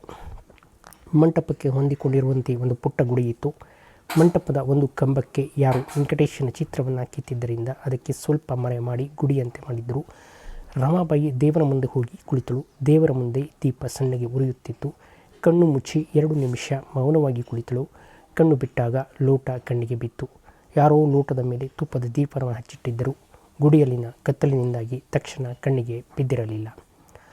ದೀಪ ಶಾಂತವಾಗುವವರೆಗೆ ಕಾದಿದ್ದು, ನಂತರ ಲೋಟವನ್ನು ನೀರಿನಿಂದ ತೊಳೆದು ಸೆರಗಿನಿಂದ ಒರೆಸಿಕೊಂಡು ಮೇಲಕ್ಕೆ ಬಂದಳು. ಗುರುರಾಜ ಕಾಲು ನೋವು ಎಂದು ಹಠ ಮಾಡುತ್ತಿದ್ದನಾದ್ದರಿಂದ ಕಾರಣ ಅವನ ಪುಟ್ಟ ಕಾಲುಗಳನ್ನು ತೊಡೆಯ ಮೇಲಿಟ್ಟುಕೊಂಡು